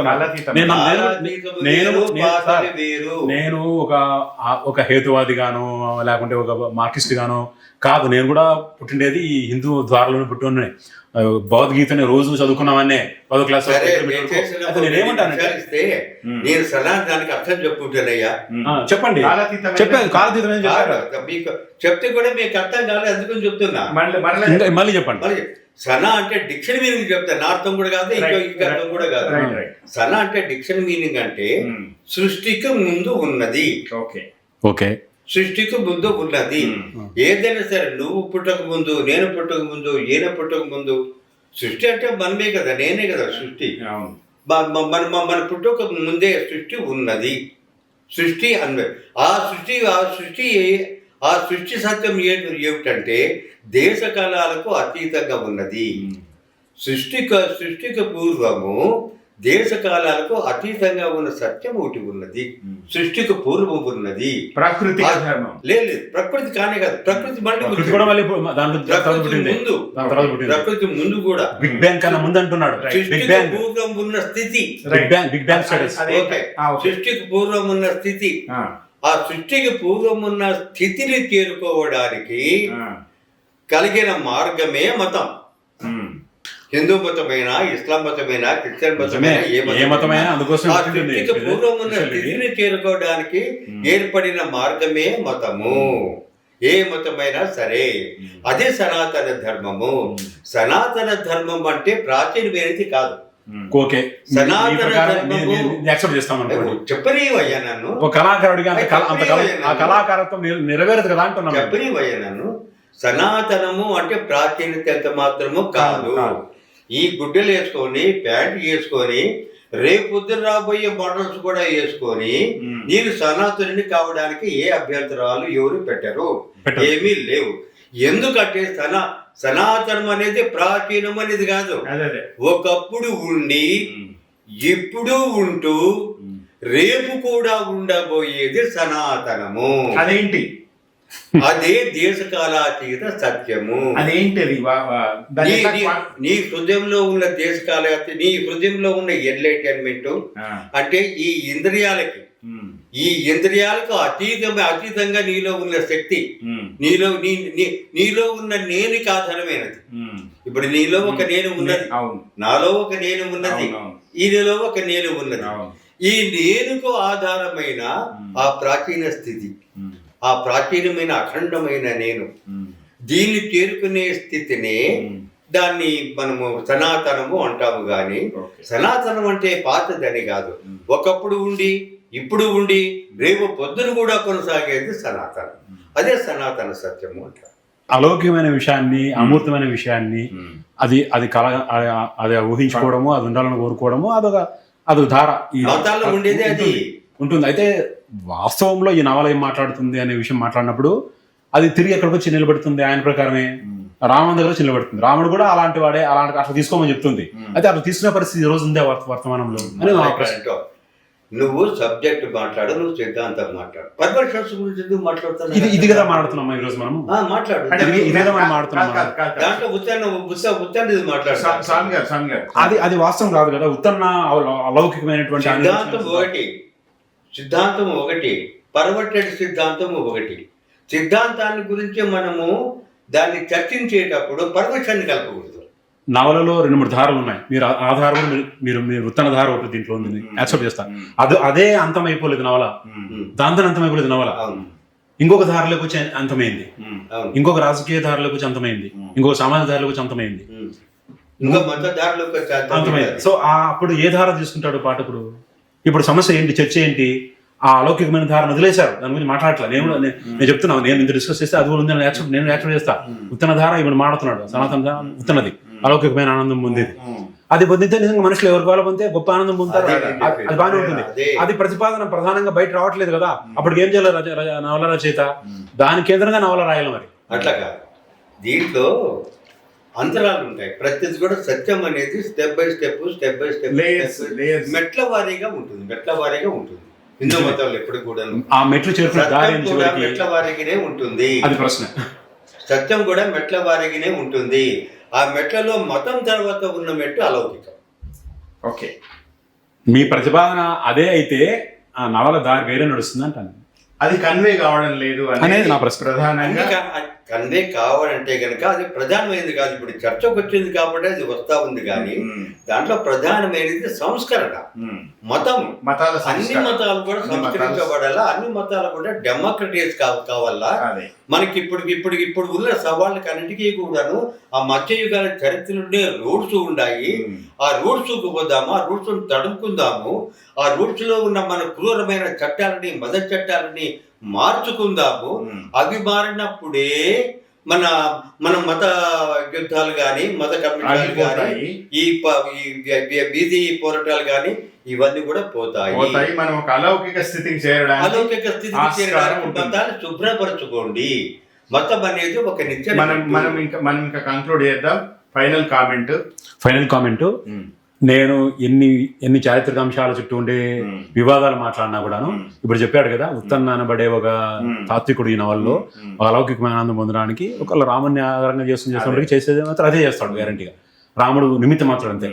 చివరికి ప్రతిపాదన చేసేది కూడా దక్కన్ మానవుని, ఒక దక్కనీయ మానవుని, ఒక అలాగే సంస్కృతి దాన్ని ప్రతిపాదిస్తాడు. నిజంగా నవల చెప్పేది అదే. అయితే ఇతరత్ర విషయాలు నవల్ని ఎక్కడికో తీసుకెళ్తున్నాయి. ఈ మొత్తం డిస్కషన్ లో నేను కూడా మీకు చెప్పేది ఏమంటే, ఈ నవల్ ప్రమోట్ చేసే క్రమం అది చెప్పండి అని చెప్పిన ప్రయత్నం నేను చెప్తున్నాను. ఒక పాఠకుని గాను, లేకుంటే ఈయన్ని అడిగే చాలా డిస్కషన్ తర్వాత, చాలా కొట్లాడిన తర్వాత కూడా ఇవి కూడా ఉన్నాయి కాబట్టి ఆయన కాదనిలేము. మనం ఇప్పుడు నవల రచయిత బుకాయించట్లేదు, అవి చెప్పేసి వదిలేయట్లే. ఉన్నాయి, దీంట్లో ఉన్నాయి నవల్లో, చదివితే తెలుస్తాయి గ్యారంటీ. ఫైన్. మీరు ఫైనల్ స్టేట్మెంట్. అయ్యా, నా విజ్ఞప్తి ఒకటి, తెలుగు సాహిత్య పాఠకులారా, ముందుగా ఒక చారిత్రక నవలని ఏ విధంగా చదవడమో నేర్చుకోండి. మన పక్క రాష్ట్రాల్లో వస్తున్న కర్ణాటకలో కానీ, తమిళనాడులో కానీ, కేరళలో కానీ అనువాదమై వస్తున్న నవలలన్న చారిత్రక నవలను కూడాను కనీసం దయచేసి చదవండి. ముందు చారిత్రక నవల జట్ట చదవాలో కూడాను తెలియని అధోగతమైన స్థితిలో మన తెలుగు పాటలకు ఉన్నందుకు చింతిస్తూ ఉన్నాను. తెలుగు చారిత్రక నవలని ఎట్లా చదవాలో కూడా, ఏ దృష్టితో చదవాలో కూడా నేర్చుకోవాలి. చారిత్రక నవలని ఏ విధంగా రాయవాలో కూడా నేర్చుకోవాలి.